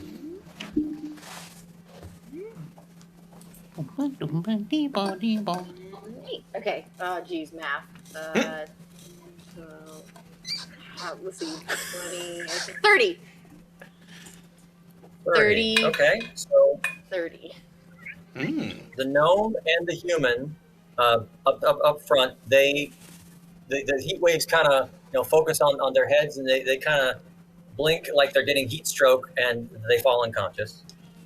The captain you can see the waves kind of starting to affect him, but he kind of waves them away and shrugs it off, and he is not affected. But you got two of them. Nice. Okay, and back up to the top, and that's back to Trom. So Trom, you just saw your spitting image fall unconscious from a heat wave spell. But you've also got this half orc on you, and you've got the captain fighting. The captain stabbed Cucumber, and the orc was attacking you. Half orc. How far is the gnome from the two guys that are still up? He's about 15 feet away. From them, like between them. I'm sorry, 25 feet. The half orc. How far is the half orc from the two guys who passed out? Yes. About 25 feet. I mean, so I would be able to go. Would I be able to go to the gnome to try to drag him away to find out who he is? Like, if I want to go investigate him, look at him real You quick. could use your action to disengage from the half orc, so that he doesn't get an attack of opportunity. You can move your gnome, so you can move 25 feet to get up to him, but then you won't be able to move him because you'll be out of movement at that point. Now, if you just move away from the half orc without taking the disengage, he gets an attack of opportunity. He could hit you, which could do damage, or he'll miss. And that way, then you can take your movement to get up to the gnome, and then take another movement to drag him further into the cave or whatever you want to do. I want to do that. Let's take a chance. Okay, so you see that happening. You see him fall out, and you're just like you feel this surge of emotion to reach out and figure out who this person is, and you stop caring about your own well-being, And you just kind of like start running past the half-orc, and the half-orc is like, "Where you go?" And he takes another swing at you as you try to run away. Whoa, And that's Michi! Thanks for gifting those 7 subs. Time for another giveaway.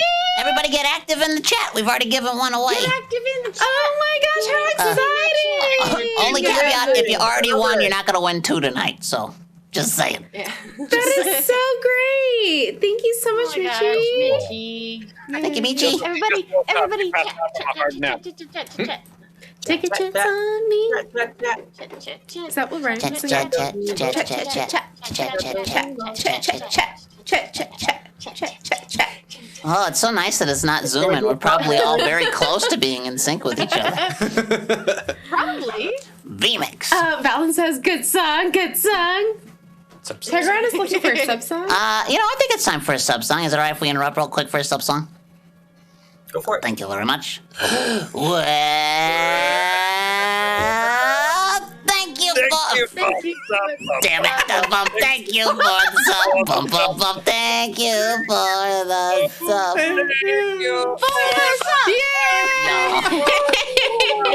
Well, this is why we don't do it anymore, y'all.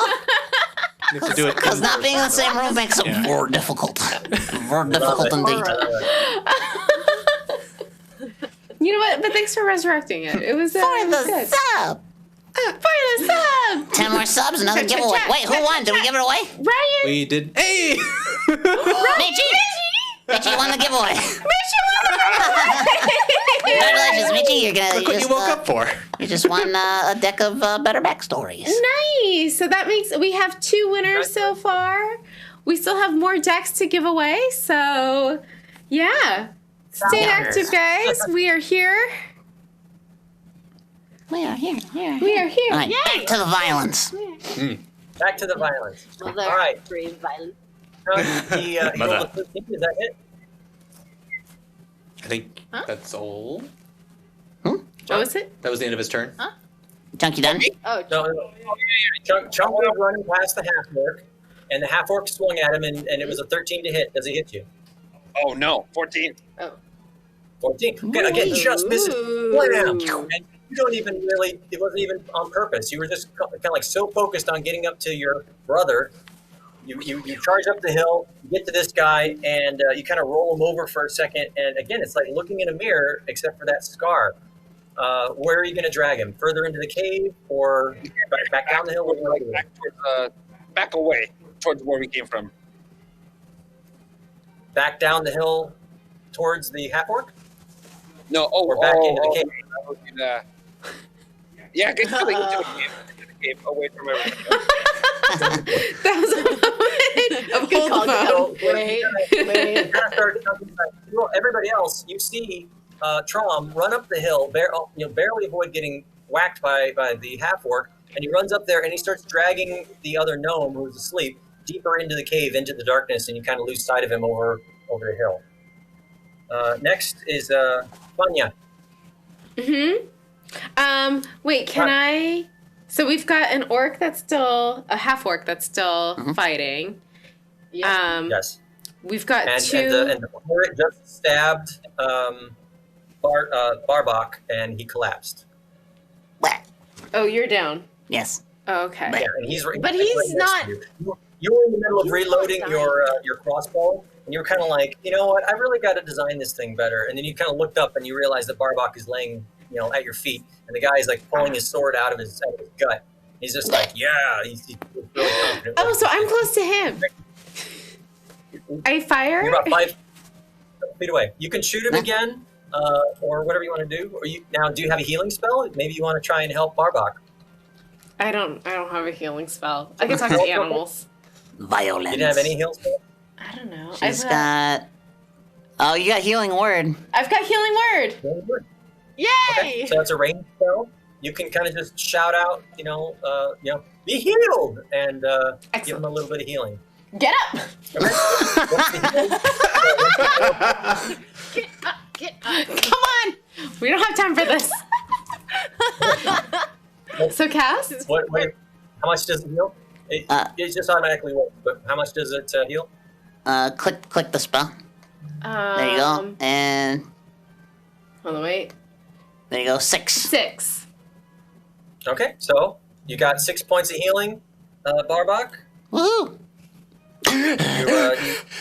You're laying on your back. You kind of come back to consciousness. You still got this pain in your side where he skewered you, but he's standing over you. He's now that he fell, and now he's kind of looking at Kel, and he's like, where did Trom go? So he's trying to figure things out. So he's not really paying attention to you, but you're prone, laying on the ground at his feet. Okay. Mm-hmm.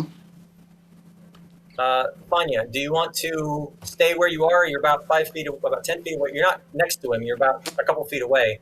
You want to move back further, or try and hide behind a rock or something like that? Yeah. If there's something around me, I'm gonna try There's a couple to. of big boulders there. Yeah, I'm gonna dodge behind a boulder. Okay, so you move about 15 feet, you jump behind a boulder, try to get out of there in line of sight. So the half-orc is next. So again, Trom ran off, and he's kind of like confused, just like, he missed. But then he's going to turn back around, and he sees,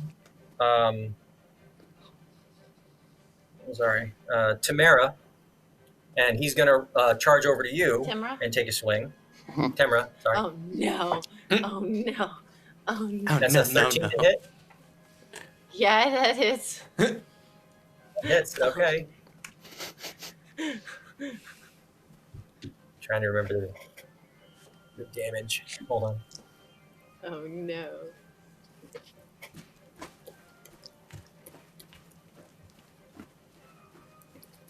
Those dancing the strings are cool. Cucumber is very dancing.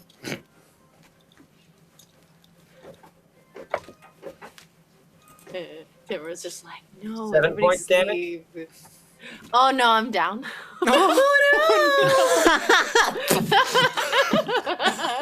She just looks like, He just comes over and just with a big thump, just like whacks you right in the shoulder, and you just crumple.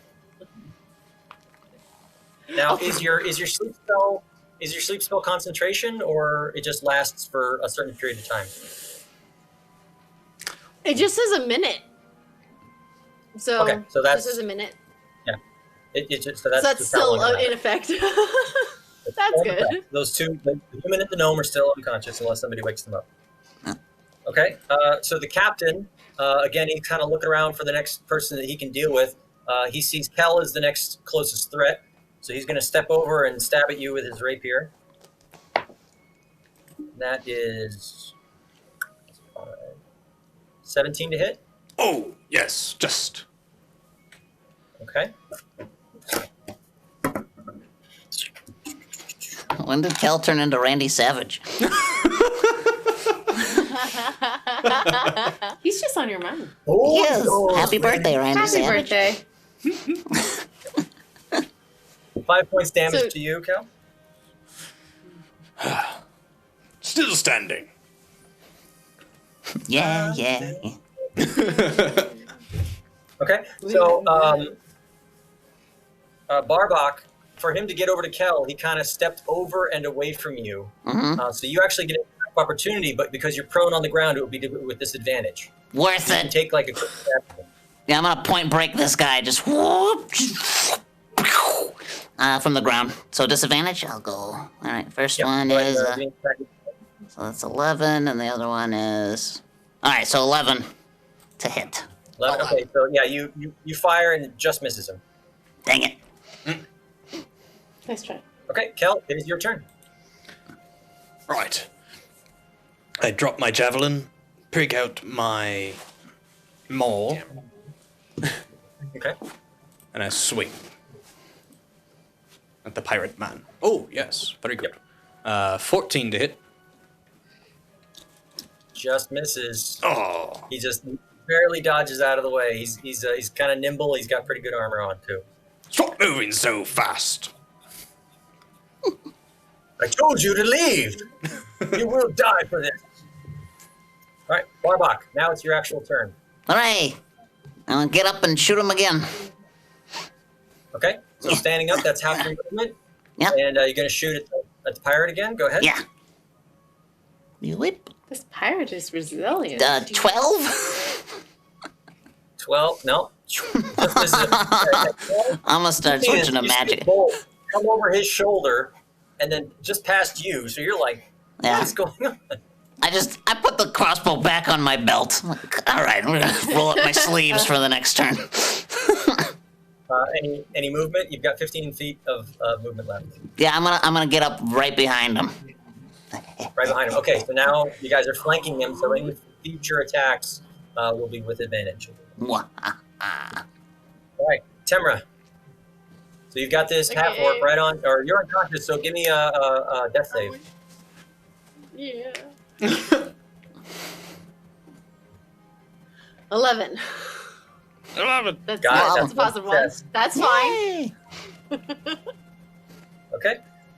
Back to Trom. So Trom, you have dragged your twin about 15 feet into the darkness of the cave. It's kind of gloomy. You can now see kind of like the embers of a campfire that's going out, and just some furniture set up, and it just looks like kind of a ramshackle little setup that they have here.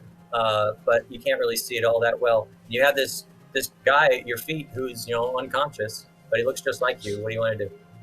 Am I able to shake him out of the spell? Like is he pretty much out for? Yeah.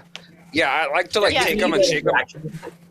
Yeah. Okay. I want to use my action move. Kind of wake him up. He kind of comes to and he sees you and he's just like, brother, is it really you? What? Did I know that I had a brother? Was I aware of that? You were not aware. What do you mean, brother? I have no brother. You are no brother of me, mine.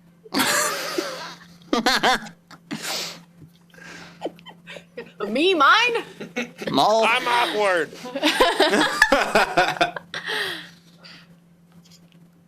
Father never told you, did he? No. You were always the favored one. You were the one that he liked and he kept, and I was shunned and had to leave. I've been struggling all these years. And now you're stealing? You're soiling the family name. I haven't been a member of the family in decades. All Right, good, so because look at that you. will explain that. Let's talk for Anya. another 10 minutes. All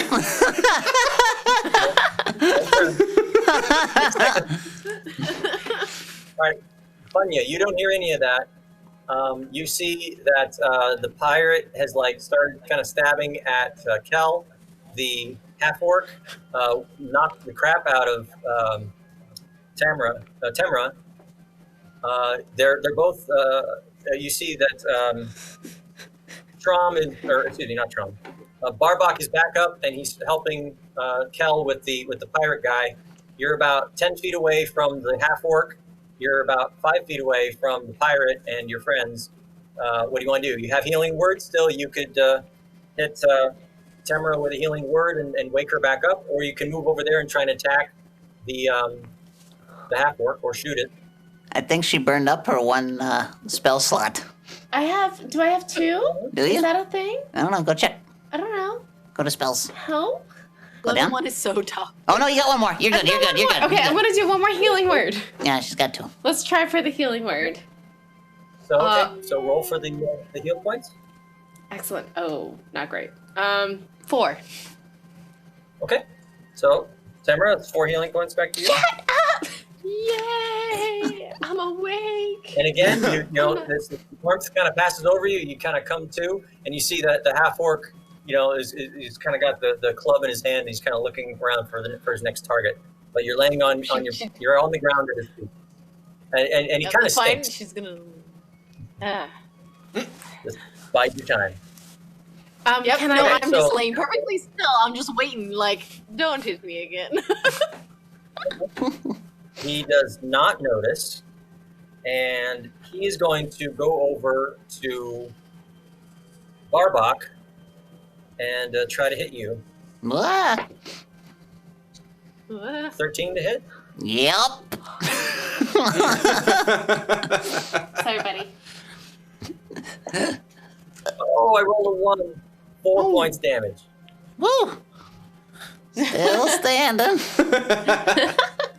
Pew! All right, so again, it kind of like hits you in the side with his great club, and it kind of like he staggers you a little bit, but you're still up. You know, you're maintaining your fortitude.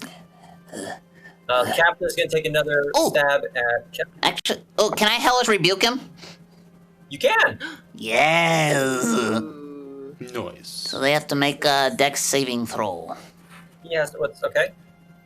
Dex save. Let me see what is that. Oh, natural 1. Sweet! It's 18 damage. 18? He is Yeah, down. a 10 and an 8. He's down. Yeah, what does that look like? Is it flames? Is it holy light? What do we got? It's a crackling purple bolt of energy.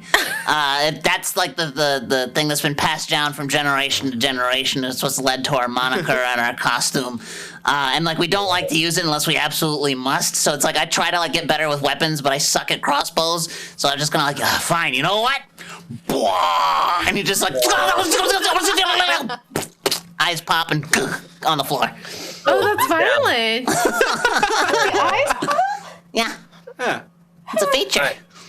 So the captain's gonna stab at you again. Hey, Kel, and he Sharp rolls a Step, thank you for 3. the sub. Thanks for the sub. Yay! 9 more and 9 another more to giveaway. go.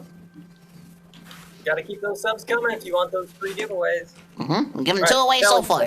you again, and he misses. It kind of glances off your armor to the side, and then it's your turn. You must try better next time. And I'll throw that dice across the ground. Okay. You don't need that dice. Don't need that dice. 15, 16, 17. 19 to hit. It hits. Very good. So we're a late fight party. Yes. Like we're a late. We'll take our beatings. Second wins only. Take that. And I do 11 points of damage. Oh, Wow. Nice. yeah, and if you guys just joined us, we're giving away a pack of the what is it called? The super pack. Better backstory. That's your backstory. No, I know The what the big name is. bundle box. The Well, thin. the big bundle box. Of a better backstory to every 10 subs. So, if you just Well, joined some, us- not for the 10 sub, but at random. Right. And again, Mhm. that's, yeah, every 10 subs, we'll give away one of those. Yeah.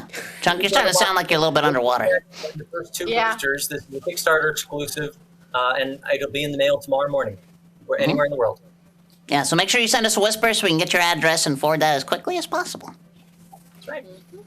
Yeah, that's Okay, not me. Barbach, Yes. you're next.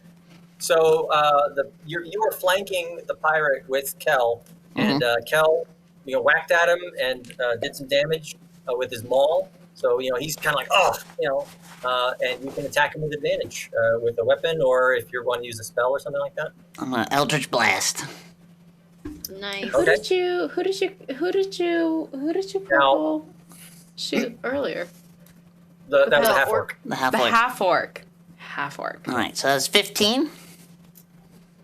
Well, Why so not? here's the thing: you're using a ranged spell while in melee, so Ah. it becomes disadvantage. So it cancels the advantage. Ah, crud. So it's a straight roll. Okay, What let was me your just. Well, the first roll was the 15. Was The second one was a 9. Then it's exactly what you need. Sweet. And then I rolled 9 for damage. 9 damage. All right. Oh, Pew! to use an out-of-date term, he's bloodied. Yay! Nah. I know that one. That's as far back as I go. I know that. Nope. All right. Temra, There. you're up. You see Kel and Barbach beating the heck out of this pirate guy, and he's about 10 feet away from you. Ooh, real quick. Hey, it's Fiona. Thank you very much for the raid. Welcome, new friends. Thank you for the raid. We are currently using Better Backstories. We used Better Backstories to build our characters that we're currently playing with in this one shot right now. And we're giving away a full deck every time we hit 10 subs. And we've already given 2 away, so looking forward to giving away more. But welcome, friends. Hang out. Stay for the chaos. Thanks for coming. I'm having a great time. You should too. All right, Temra, what you got? So I want to hit the pirate with Ray of Frost. Okay, I like it. So that's a spell attack. Go ahead and roll it.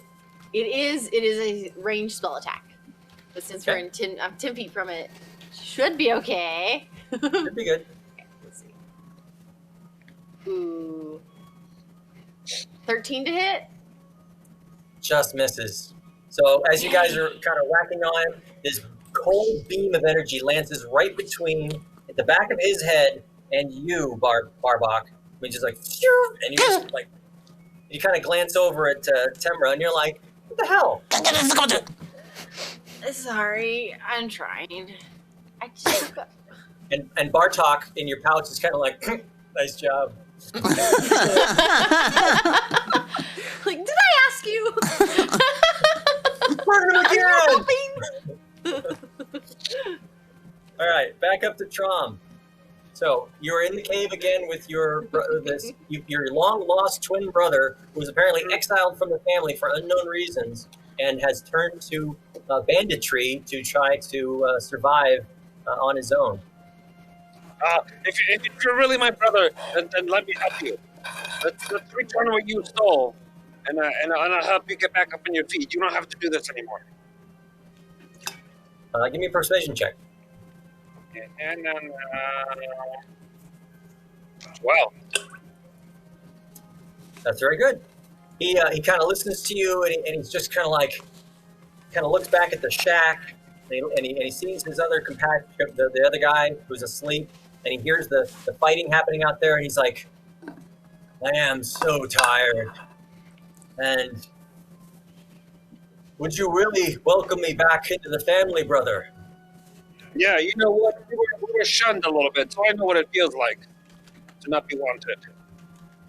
I'll take you back. He puts out a hand, you guys clasp, pulls you up. He's all like, and again, you guys are, it's eye to eye. It's like looking in a mirror, except for the scar. It's really weird. Do this thing. So cool. He's like, my name is Trump. No? Trump. Oh. Oh, okay.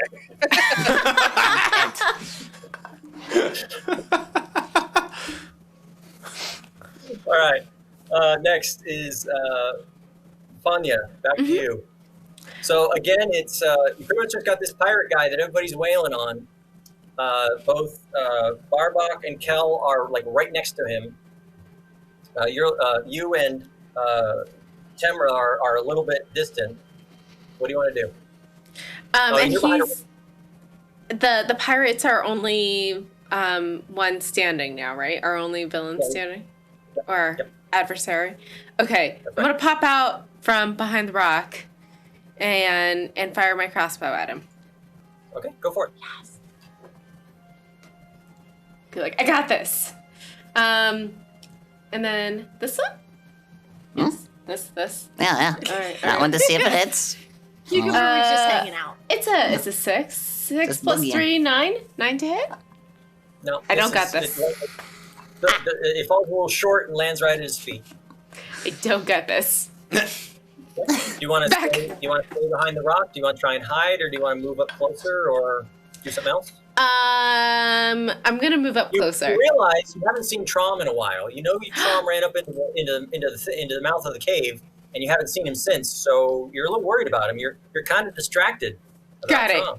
I don't got this. You guys got this. Let's go to the cave. Okay. So you start running up the cave. You have 25 feet of movement, so you get right to the mouth of the cave where the unconscious human is laying. And you can see Trom and the other gnome standing facing each other, like, shaking hands and having some type of a conversation. Peeking in the doorway. Yeah, that's what you see. All right, and then it's the captain's turn. So he's just like, getting hit with a maul. He's getting, slammed with eldritch energy. He's just like, no, I won't go down. I tell you, I won't go back to prison. And he will swing wildly at you, Ryan, and it just glances off your chest. Doesn't hurt you at all. And it's your turn. Oh, sorry, whose turn? My turn? My turn. No, Okay. it's Kel. Got it. Brian. Look, you're outnumbered. Stand down. He suddenly notices, that he's got Barkbach right behind him. Got you right in front of him. His half-orc friend is down. Give me a persuasion check. All right. And I will use my intimidating presence. Okay, so even better. Or forceful presence, as it's called. So I have advantage. I don't know why no one else is grooving to this music. We're having a great time. As a 15. 15. He rolled a natural 1. So he's like, and he'll fall down to his knees, drop his weapon, and he's just like, just finish me now. I can't stand to go on being a failure. Aw, buddy. I wouldn't say that. You fought fairly well.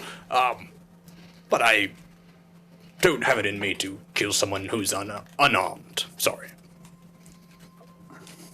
And he's just totally dejected, he's just kind of laying there in the dirt and feeling bad about himself. Aw. Okay, Barbach, he falls to his knees in front of you. He asks Kel to finish him off. What are you going to do? You fought valiantly, but perhaps for the wrong cause. Now, where did you place that piece of gold, that thing, that altar, the thing from the Holy altar? rod? The rod? Holy rod. He's like, everything's inside. Everybody came back this morning from a raid. We were told that we could get a bunch of money from this cult. If we got the rod for them, it apparently keeps them from attacking the city, and they want to get a more forceful presence in the city, and because of its influence, they can't get close to the city because of this item, and they wanted us to get rid of it. So you endangered all of our people for money. I go to the back of the cave to try and find the rod. Okay, so combat's over.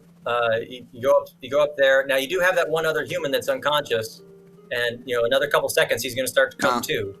I take his stuff. Well, his weapons anyway, nothing dangerous. As you go into the cave, and Fanya is already kind of there, and you see Trom and the other gnome are conversating, and they seem pretty buddy now. Deeper into the cave, there's a couple of loose beds, some cots, a chest, various cooking materials, some meats and some grain, and a couple of other things that look like they were probably taken from the docks, fell off a truck type of stuff. And in the chest, you find, some various gold, some silver, and this golden rod. It looks kind of like a mace almost, and it is kind of humming with kind of arcane energy. Hey, Nice. thanks. Thanks for gifting that sub. Thanks for the sub. 8 more till the Great next job giveaway. this week. Thank you. Thank you. All right, Trom, what do you want to tell everybody about your brother? Hey, you guys, this is my long lost brother. I didn't know I had. He's good to give us back what was stolen, and I'm gonna help him out, get him out of this life. Oh, good. Maybe we could take that captain with us. He needs a good day, too. You know what? This could make a good secret lair for us. That's not a bad idea. That's very true. It could use a little exploring. You don't know how deep it goes because of the dark, but there might be tunnels that lead to other secret entrances. You never know. I could store the Violet Mobile here. Are we moving in? Is that what's happening? Just a secret header. Yes. We're shopping. Something to keep in mind. Real estate. Well, let's bring this item back to the town before the cultists go and kill everyone, yeah? Yeah, let's do it. But Okay. So, what about the rest of their What are colleagues? you doing with the captain and the human? Yeah. Trump So the Trump comes human with you, willingly. But what about the human and the captain? So the human gets tied up before he wakes up. right? He's the sleeping one. We tie him up before he wakes up, right? Yeah, he wakes up and he sees that the day has been lost, and he's just kind of like, oh great, back to prison. So, I mean, do you guys really want to go back to prison? Is that what you guys really want? Of course not. Who enjoys prison? I mean, I'm sure you guys don't know what it could possibly be like. I spent a lot of time inside. I roll up my sleeves and show like all these like purple tattoos all over my body. Thanks so much for the subs, Pipsqueak. We got a couple more subs that came through. Thank you. So now it looks like we are just about halfway there. Yay! For another giveaway. There was a disease in my prison. I wouldn't want to see you go back there either. I don't know about that. We must do what is right. They must serve their sentence for what they did. But is anyone going to tell I'm not going to tell. Who's going to be the snitch? Who's going to be the snitch? I mean, You? no, but do you want to tell your brother that we there's some his colleagues? Not great. I believe in reformation, and the violent me could always use some sidekicks. Okay. I mean, if he's fine with The it. half-orc They is kind of are popped. amicable to being your assistants or to helping you out somehow.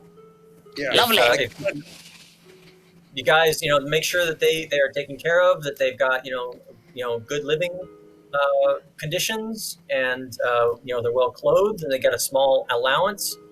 They're happy to help you out, and they even say, hey, we could fix this place up for you.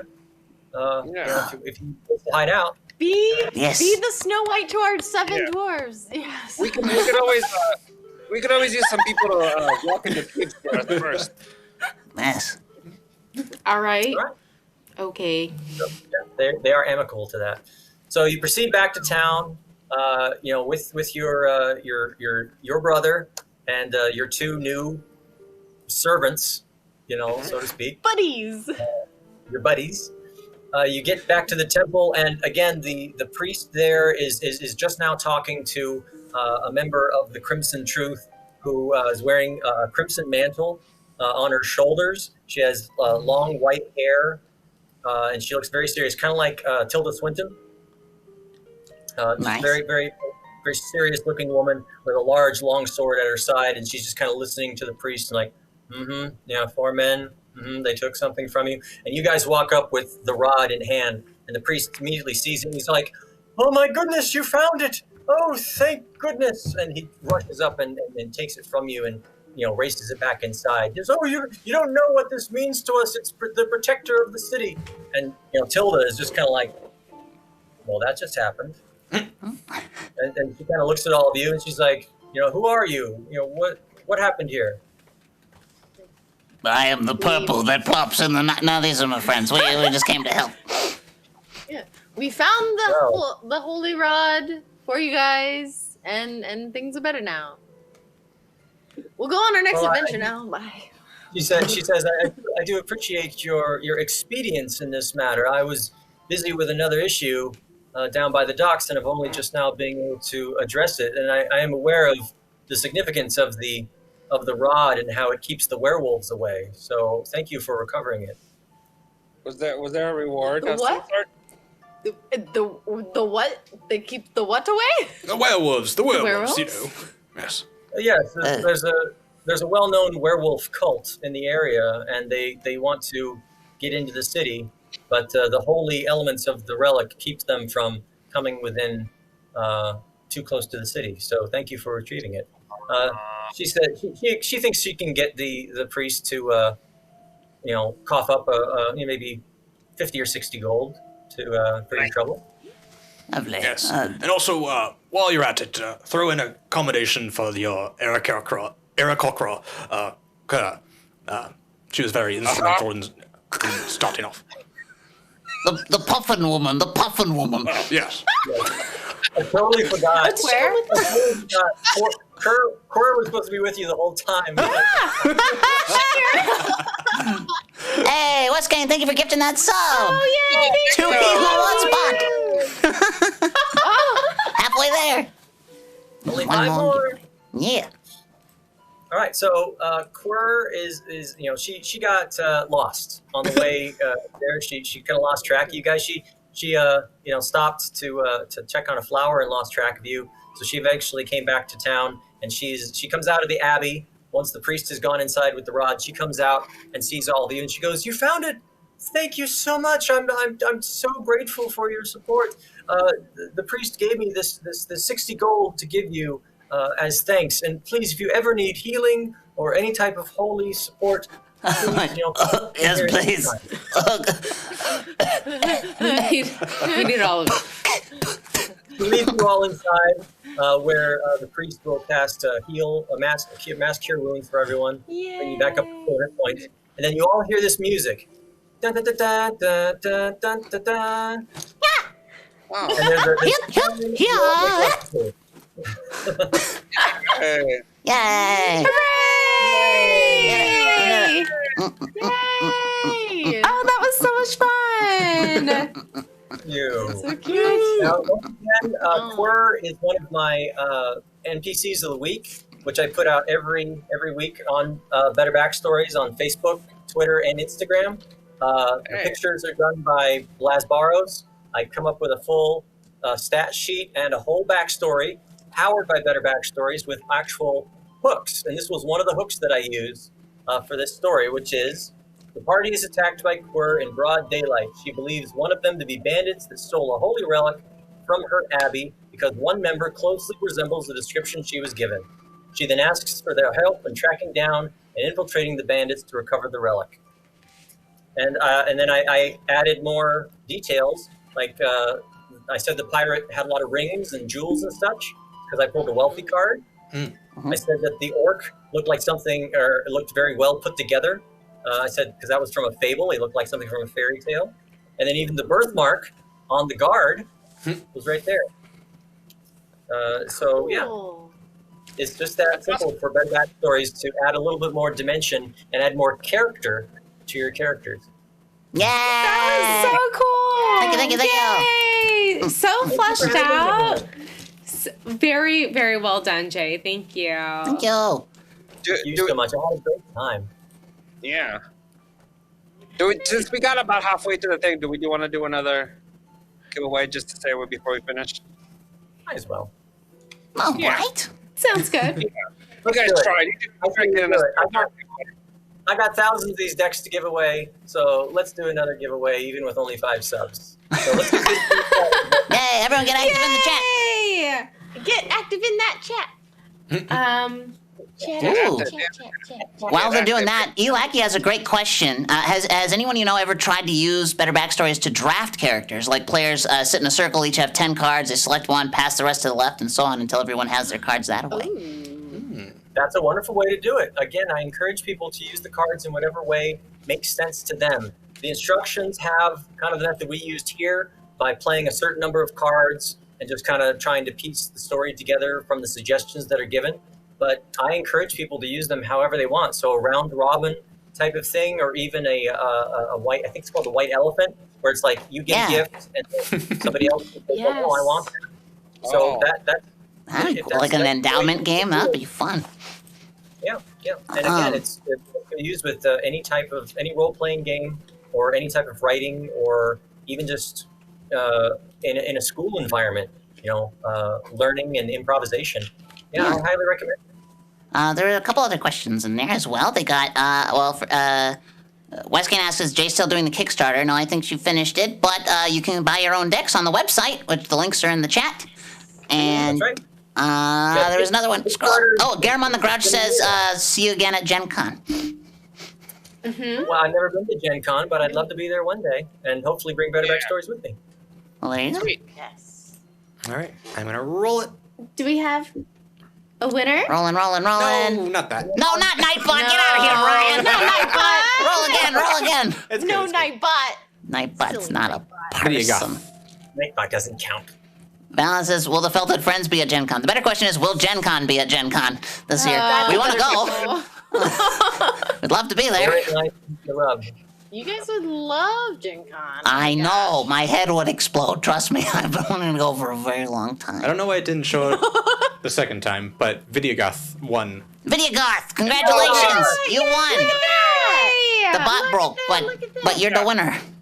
If you want, go ahead and send us a whisper with your emailing address, and we'll hand it over to Jay. Yes, please. So that's Videogoth, Michi, and started with an M. It started with an M. Morkish. Right. Marrakesh! Hooray! Cool, so make sure you send us a whisper, and we'll forward that information. Thank you so much, Jay. Thanks for bringing better backstories to us. We've had lots of fun with it, and can already think of many things to do with it in the future.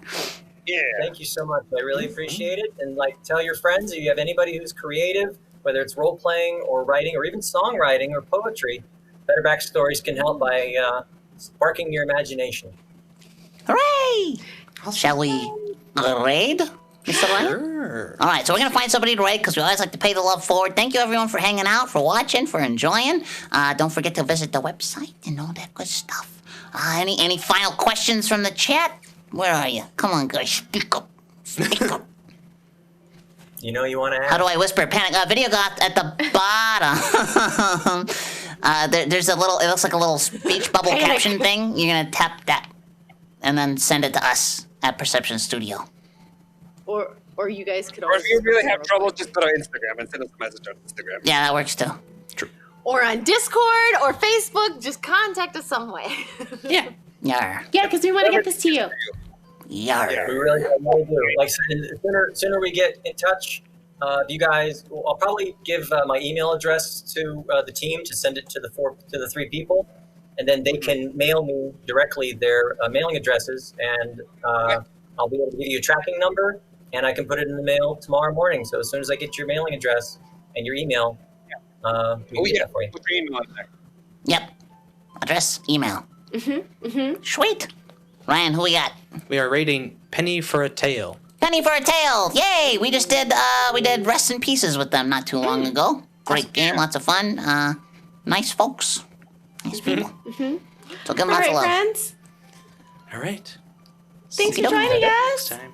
I think that's Yeah. it. So goodbye. Thanks, guys. Bye, friends. Thanks for joining. Better Backstories. We did it.